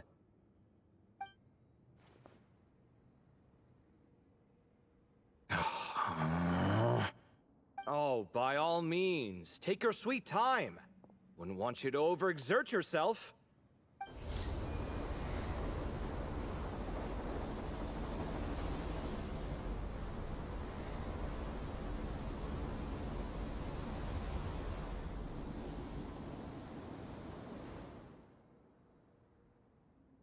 Huh. The scene depicted here... Seems to be a different tale. The Ibis King answered the gin-blooded dancing girl, granting her the wisdom she sought. But enemies plotted to kill her close kin. Snake venom was her self-chosen end. Here I leave the name. Makaira. The Temptress of Woe? You've heard of her? Of course. I don't just sit around doodling all day. She's mentioned in tons of papers about the desert. As I recall, she was given as a gift to the tyrant king of Gurabad, and later seized the opportunity to kill him. After getting her vengeance, she reigned as queen for many years, until her enemies attempted a coup, and she took her own life. That's more or less the version I've read as well. It seems this queen also had dealings with the Ibis King. Yeah, I'm starting to find this whole granting wisdom business a bit concerning. I mean, considering how Gudars and Makaira ended up, it might not have been a good thing. But, at the same time, if the cat guiding us is linked to the Ibis King, then he doesn't seem like a villain either. People are complicated.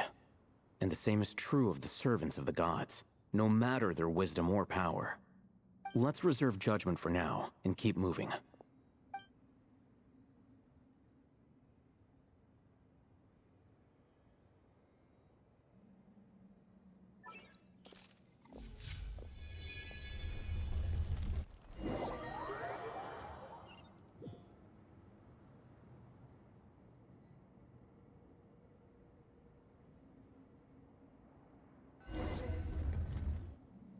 Oh, Paimon meant to ask earlier. Have your memories come back, Layla?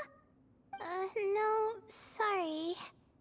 To be honest, nothing about this experience feels familiar. Besides, my focus is the stars, so I don't spend a lot of time exploring ancient ruins. Guess that makes us the senior researchers in this scenario. Stick close, all right, Layla? Okay.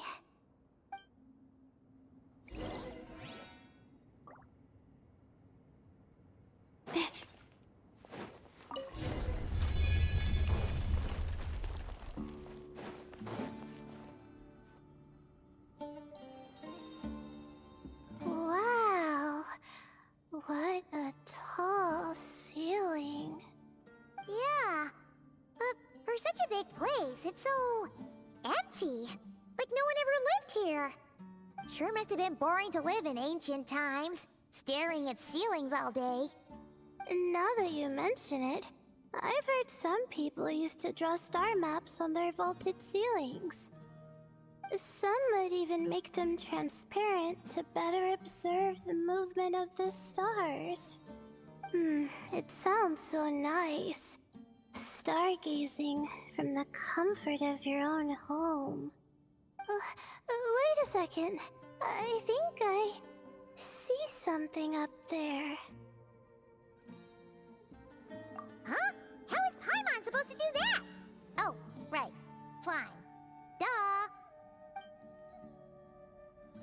Alright, sit tight, everyone! Adventurer Paimon will be right back!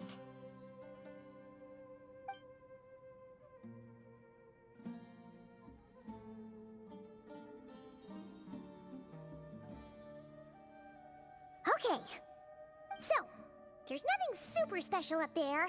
Just a couple of shelves, tables, jars, and scrolls. And a whole bunch of dust, dirt, and sand. You really want to search through all that stuff?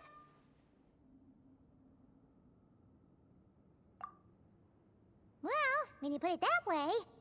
Come on then, let's see what we've got. Paimon's hoping for something super valuable. Thanks. I'll stick close.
I think that's everything. Most of the documents are in the ancient desert script, except these ones. These seem old as well, but the handwriting makes them stand out. Right! Let's arrange them in chronological order before we read through.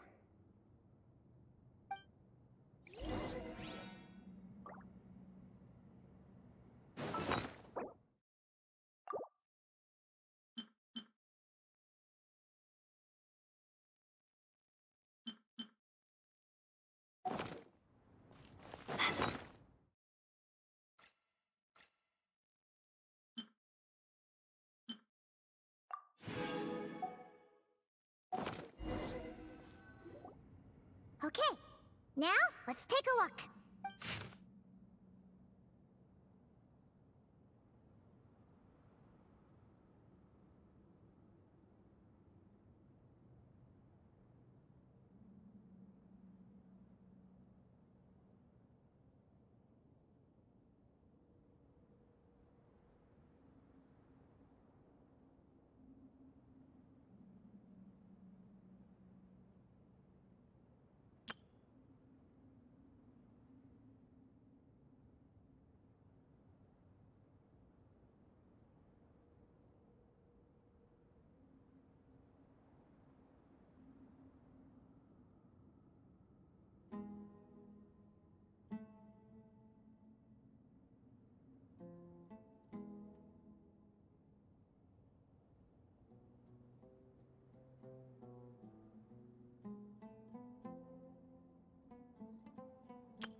in by accident, like Mr. Jur and me. Yeah, maybe. But they don't sound super worried about their situation. So, either this person's an ace adventurer, like the Traveler, or some kind of super optimist. An optimist, huh? Oh, I wish I could be that sort of person. That's right! You're detailed and passionate. Great qualities for an adventuring buddy. This optimist seems super obsessed with exploring every corner of this place. That could have gotten them in big trouble for all we know. Well, I appreciate the compliment. It's almost magical how words like that can make you feel like you can do anything. I only wish that magic could last a little longer. Until I figure out my new study topic, at least.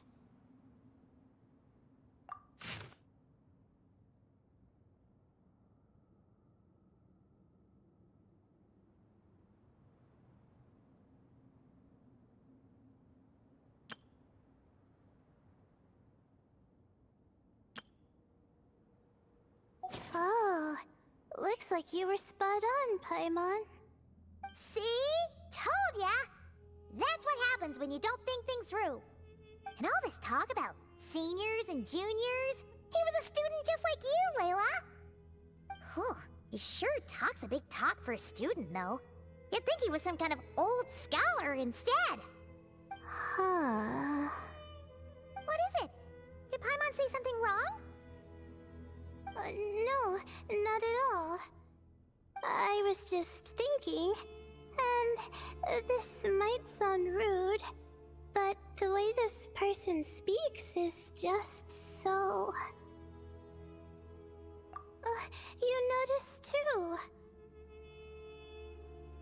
I mean, it's good that he helped treat his companion's wound, but it didn't seem like it was out of kindness. More like he was looking out for his own self-interest, or thought he could get something out of it. I don't know. Maybe I'm reading too much into it.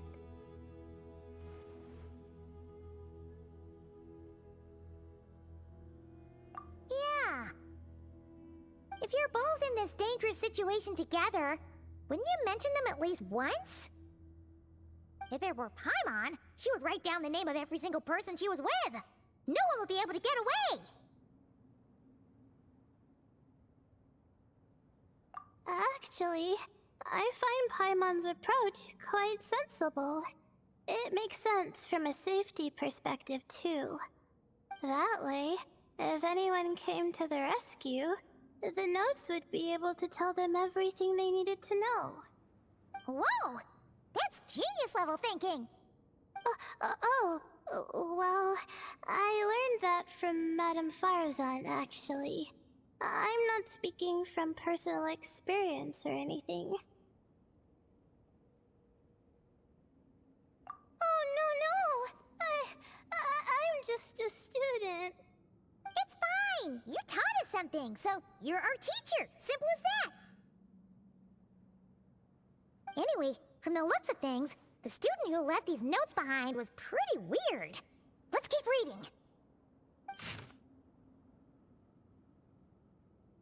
Whoa! Hang on!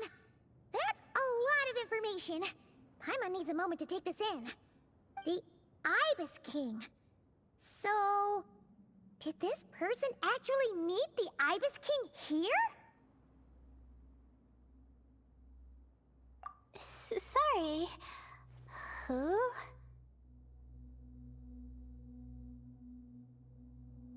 Jeez, not again! Stop teasing her, Traveler! You know she was asking about Nefer. Anyway, Nefer's, a friend of ours. And she's mentioned the Ibis King before, but not in much detail.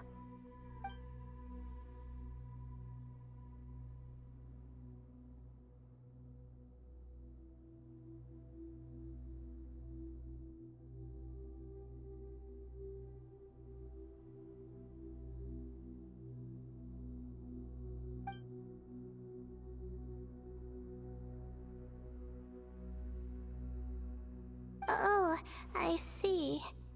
Well, that's not too surprising. Most people in Sumeru know about King Deshret, and most in the academia have at least some knowledge on the Seven Pillars.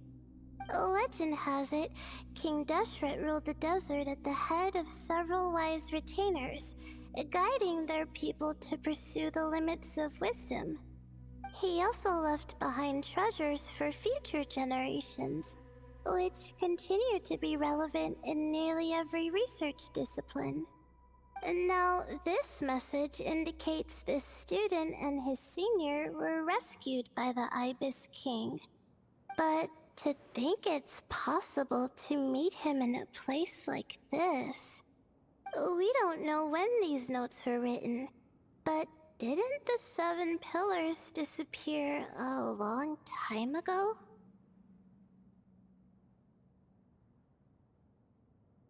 Yeah, the notes made it sound like his powers were restricted. Also, the mention of this form? What is that supposed to mean? I'm not sure. Let's keep reading.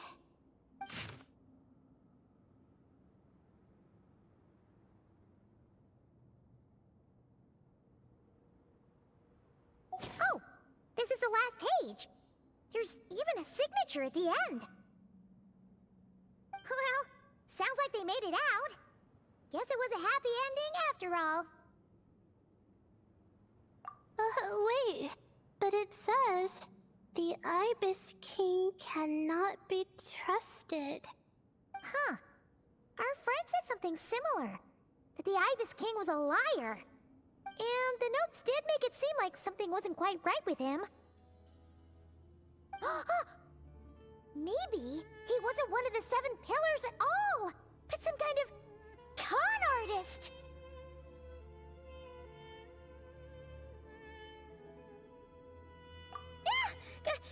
Great, Ibis King! If you heard that, Paimon didn't mean it. Please forgive her. Don't trap us here. I think Paimon raises a good point. Let's keep our guard up just in case. Alright, I think that's all the clues around here. How about we... Oh, it's Marak! That means Kaveh and the others should be around here, right? Hello? Anyone up there? Can you hear us? Yeah, we can! You know, sound travels just fine in an empty chamber like this. You don't have to shout. Of course, if you're shouting to express your excitement at being reunited, by all means, pretend I never said anything. Yelling like this is kinda exhausting. Come on, let's head back down.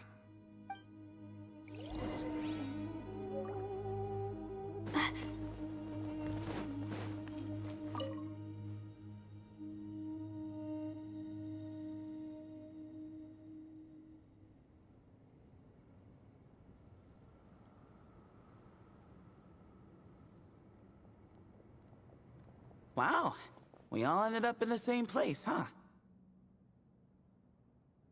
Yeah, what a coincidence. Indeed.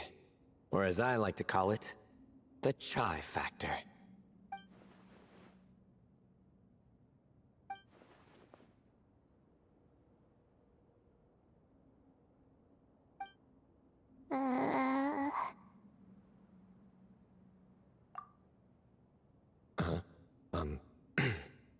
No reply?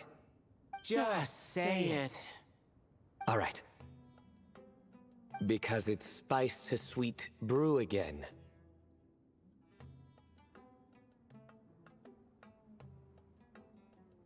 Oh, hey, that's a new version.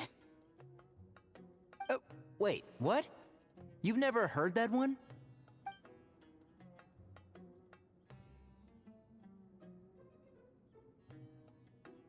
What are you looking for? A place to sit and read my book. Oh, great. What else is new? Well, looks like everyone made it through unscathed. let's take this chance to get some water, rest a bit, and discuss what we learned. Sound good? Yeah, let's debrief.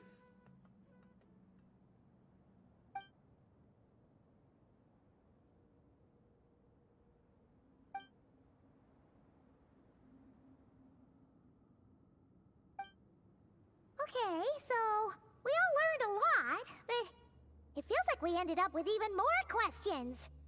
Yeah, but one thing's for sure. This place is tied to the Ibis King in some way. Hey, Sino. You're the current representative of Hermanubis. Can you call him up for a sec? Of course. Just let me sense his presence.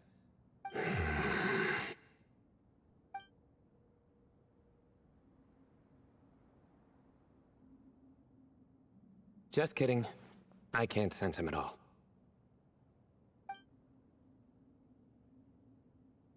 Jeez, Sethos. Did you set him up for that one? What are you, a two-man act? Sorry, Hermanubis isn't like the Ibis King. He can possess me, but I can't talk to him whenever I want. Oh, truly? Does that mean he's gone? I would have liked to reminisce about old times with him. Ah, the cat! It speaks! Ugh, of course it speaks. In fact, it is not an it at all. You do me a great offense. My apologies.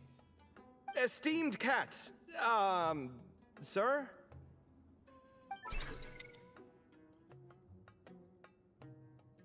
Oh, this little contraption is still here. Contraption? No, this is Marak. Which means you do his assistant a great offense. Huh? Well, I didn't mean... Well, I apologize. I wasn't referring to this Marak, but rather the thing that operates it. King Deshret was quite partial to it. I have forgotten what it was called. It must have had an official name, albeit in the old tongue. Even if I did remember, I would need to translate it into modern language. Ah, it's not important. Marak's a fine name. Even better than the original, if you ask me. Who thought of it? And the remodeling, quite well done indeed. This Marak looks much happier in its current form. Oh, and the components should have model numbers written on them. You can look them up if you're curious. This cat talks a lot. Quite the one-sided conversation. Is this what the Ibis King was like? He seems quite eloquent. I wonder if he plays cards. Ha! I knew Marak was a great name. Go me! Let's see, what page was I on again? Should have brought a bookmark. That all went over Paimon's head.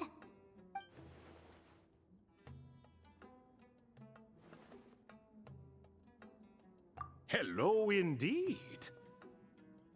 For you to know my name. Yes, I was not mistaken. You are special among your companions. But you are all guests. It is only proper to invite you in. Come then, this way.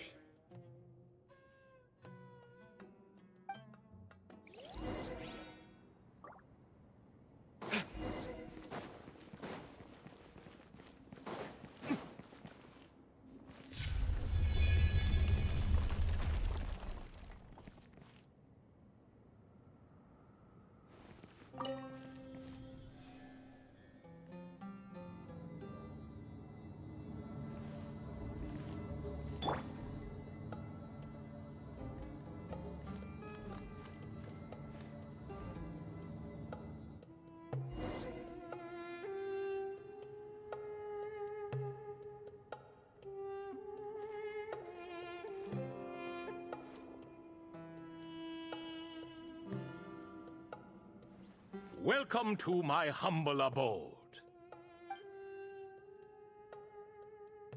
Oh, your house sure is spacious, Lord Ibis King. I fear it's not quite what it used to be. In fact, it has long ceased to be my home at all. It belongs to the descendants of the cats I once raised. Such adorable creatures, aren't they? Take the one I'm borrowing here, for instance. A chubby fellow with such lovely fur. Anyway, tradition dictates that a special guest such as yourself be presented with a gift. Alas, it's a first-come, first-served basis, you see. I fear with the passage of time, none are left. What? So the treasure's gone already? Treasure, you say? Not an inaccurate description. Yes, and no. I have the power to grant gifts inaccessible to the masses. The only requirement is answering a question. Not a bad deal, yes? Of course, my questions were given unto me by King Deshret, who in turn received them from the Mistress of Flowers. There are 3, and no more. What causes our rise and fall? What obliterates love and hate? What determines truth and falsehood? The more he talks, the less Paimon understands. I see. That must mean Gudars and Makaira managed to answer 2 of the 3. Another who understands. Oh, so that's the event those 2 slabs are depicting. Ah, priests and their records. A singular obsession, and quite boring, too. After being imprisoned within Aru, I could, on occasion, take the form of a cat to converse with those around me. But I despised speaking to them. No conversational skills whatsoever. Now, humans like you who stumble in here from time to time, you are much more interesting. Hold on, we're getting off topic again. The 3 questions you just mentioned? What are they for, exactly? Ah, that is a story that begins with King Deshret. And we're in for another long one. Nostalgia for the past is common to us all, is it not? And our king, he was such a proud, solemn man in those days.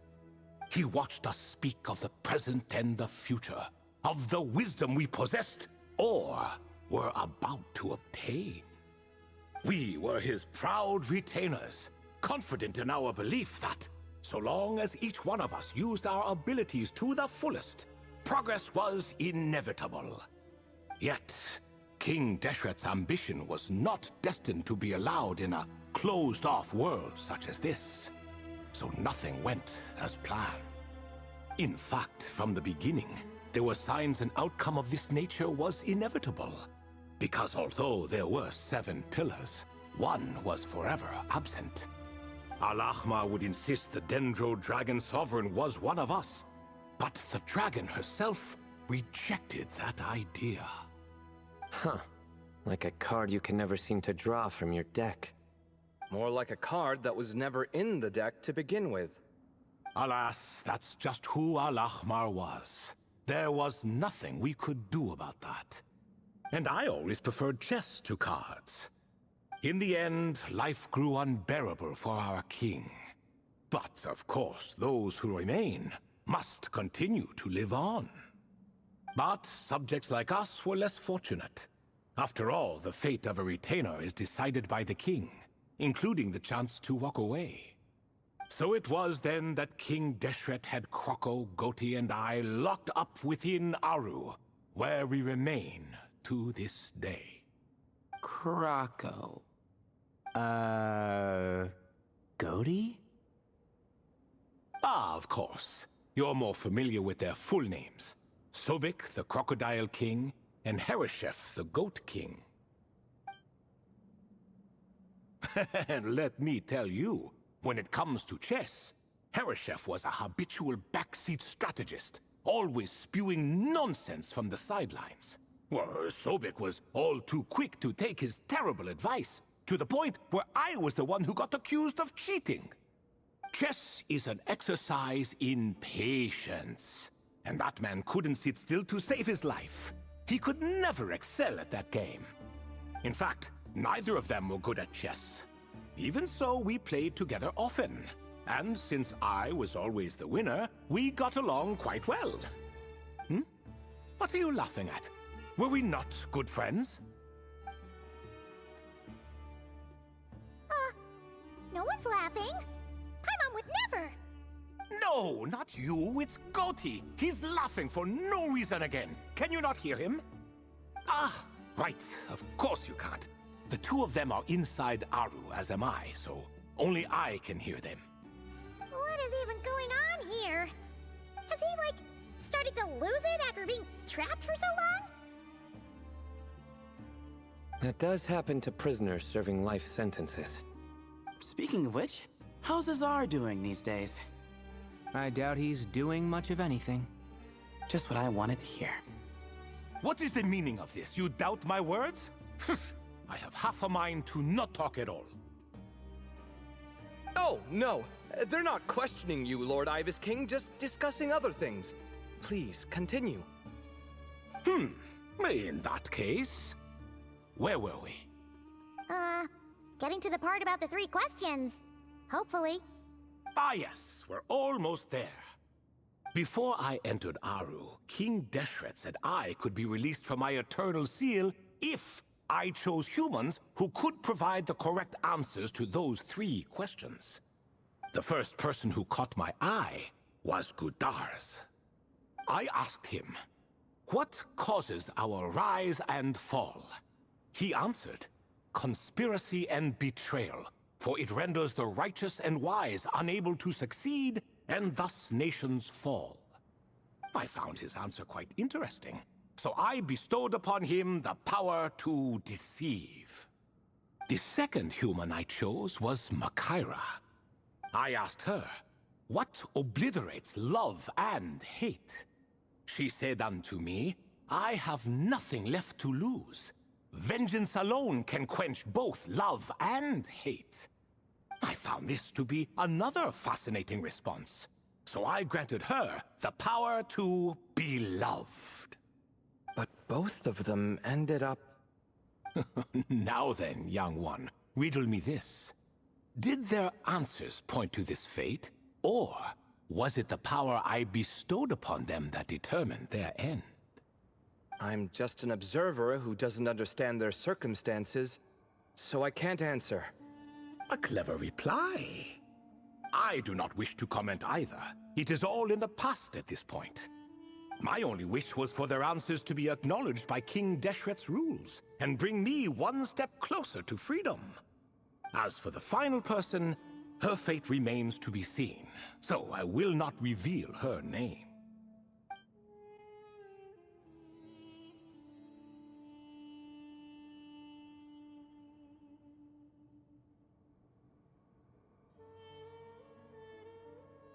I asked her, what determines truth and falsehood?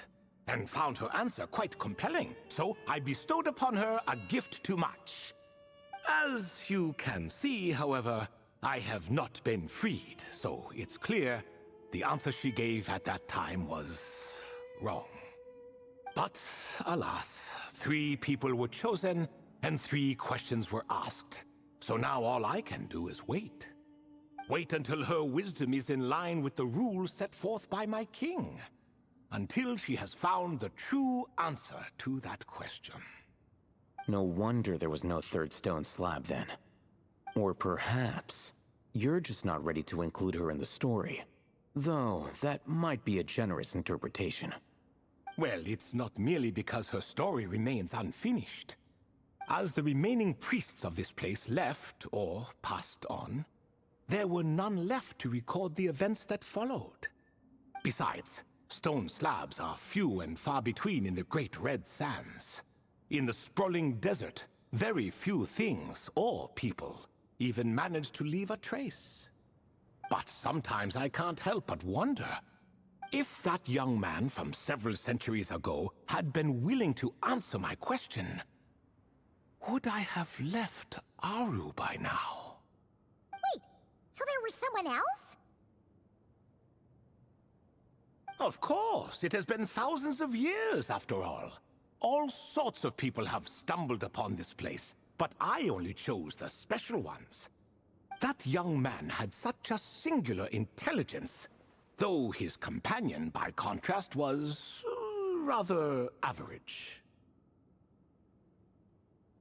The author of those notes we found? The student named Zondik? Ah, yes, I think that was his name. In truth, I was unsure whether I should grant him my third remaining gift.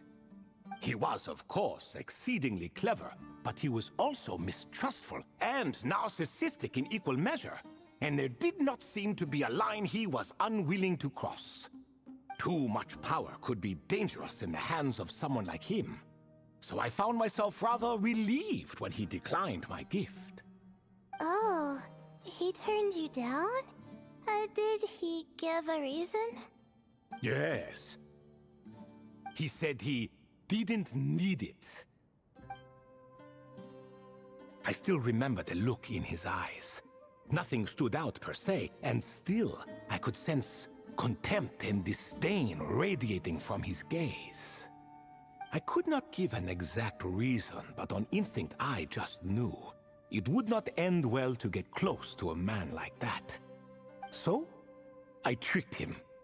"Stick close to your companion," I said. "Only the descendants of Tulatula can come and go as they please.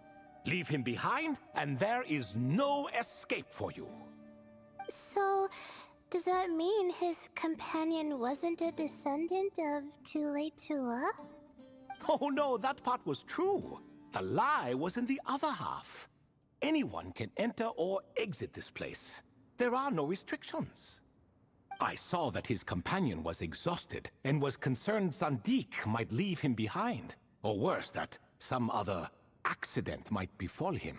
So I made up an excuse to prevent Zandik from going a step too far. Oh, and speaking of, Sandik's companion had the same blue hair and pointed ears as you. Wait, does that mean Layla's also a descendant of Tulatula? Indeed. When Hermanubis founded that city, he took in many who had nowhere else to go. Today, their progeny are scattered to the four winds, and indeed are far more numerous than I could have imagined. So the person you protected could have been my ancestor. Yes, yes. You're very welcome for that. Could I ask another question, Lord Ibis King? Of course. I have nothing but time, I'm afraid. Did you also save me and a man named Jur? I did. You two were quite unlucky bumping into a device King Deshret once used to measure human brain power. That contact caused more knowledge than you could handle to flood into your minds. So I replaced that knowledge with simpler, repetitive information. Of course, the side effect being the same thought repeating over and over again in your mind, but that should resolve itself in time.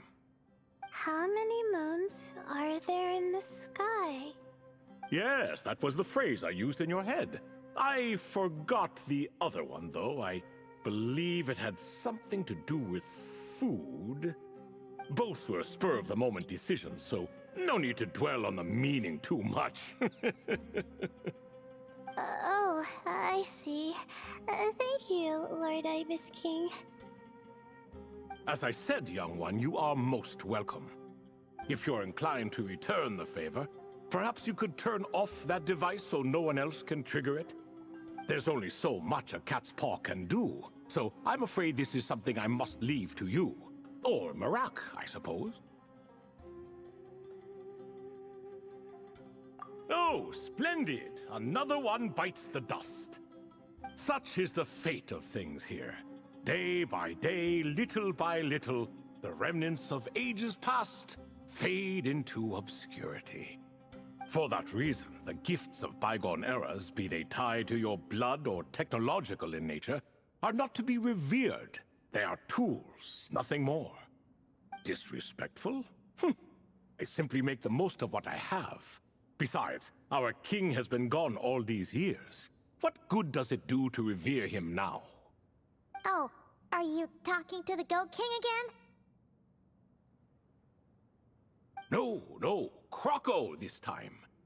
He's pestering me for another game of chess. Says he wants to even the score. Wishful thinking, if you ask me. If we counted one push-up for every loss, he'd owe me 300,000 by now. Of course, that's just a rough estimate. I've never kept count. It appears that's something you like. Being someone unable to be defeated.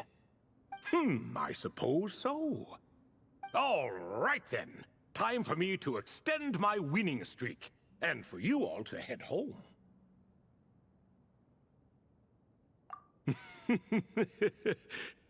In truth, deep down, I know even the answers to those 3 questions will not change my fate. But that is for me to reckon with. Go on now.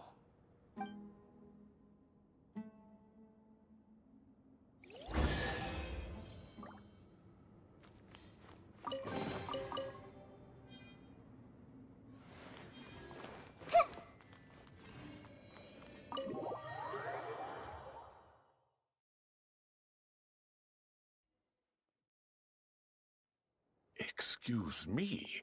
Do you even know what time it is? I've harvested 3 crops of tomatoes while you've been gone. You're exaggerating, Professor. I'm making a point. There's a difference. The sincerest apologies for keeping you waiting, Professor Cyrus.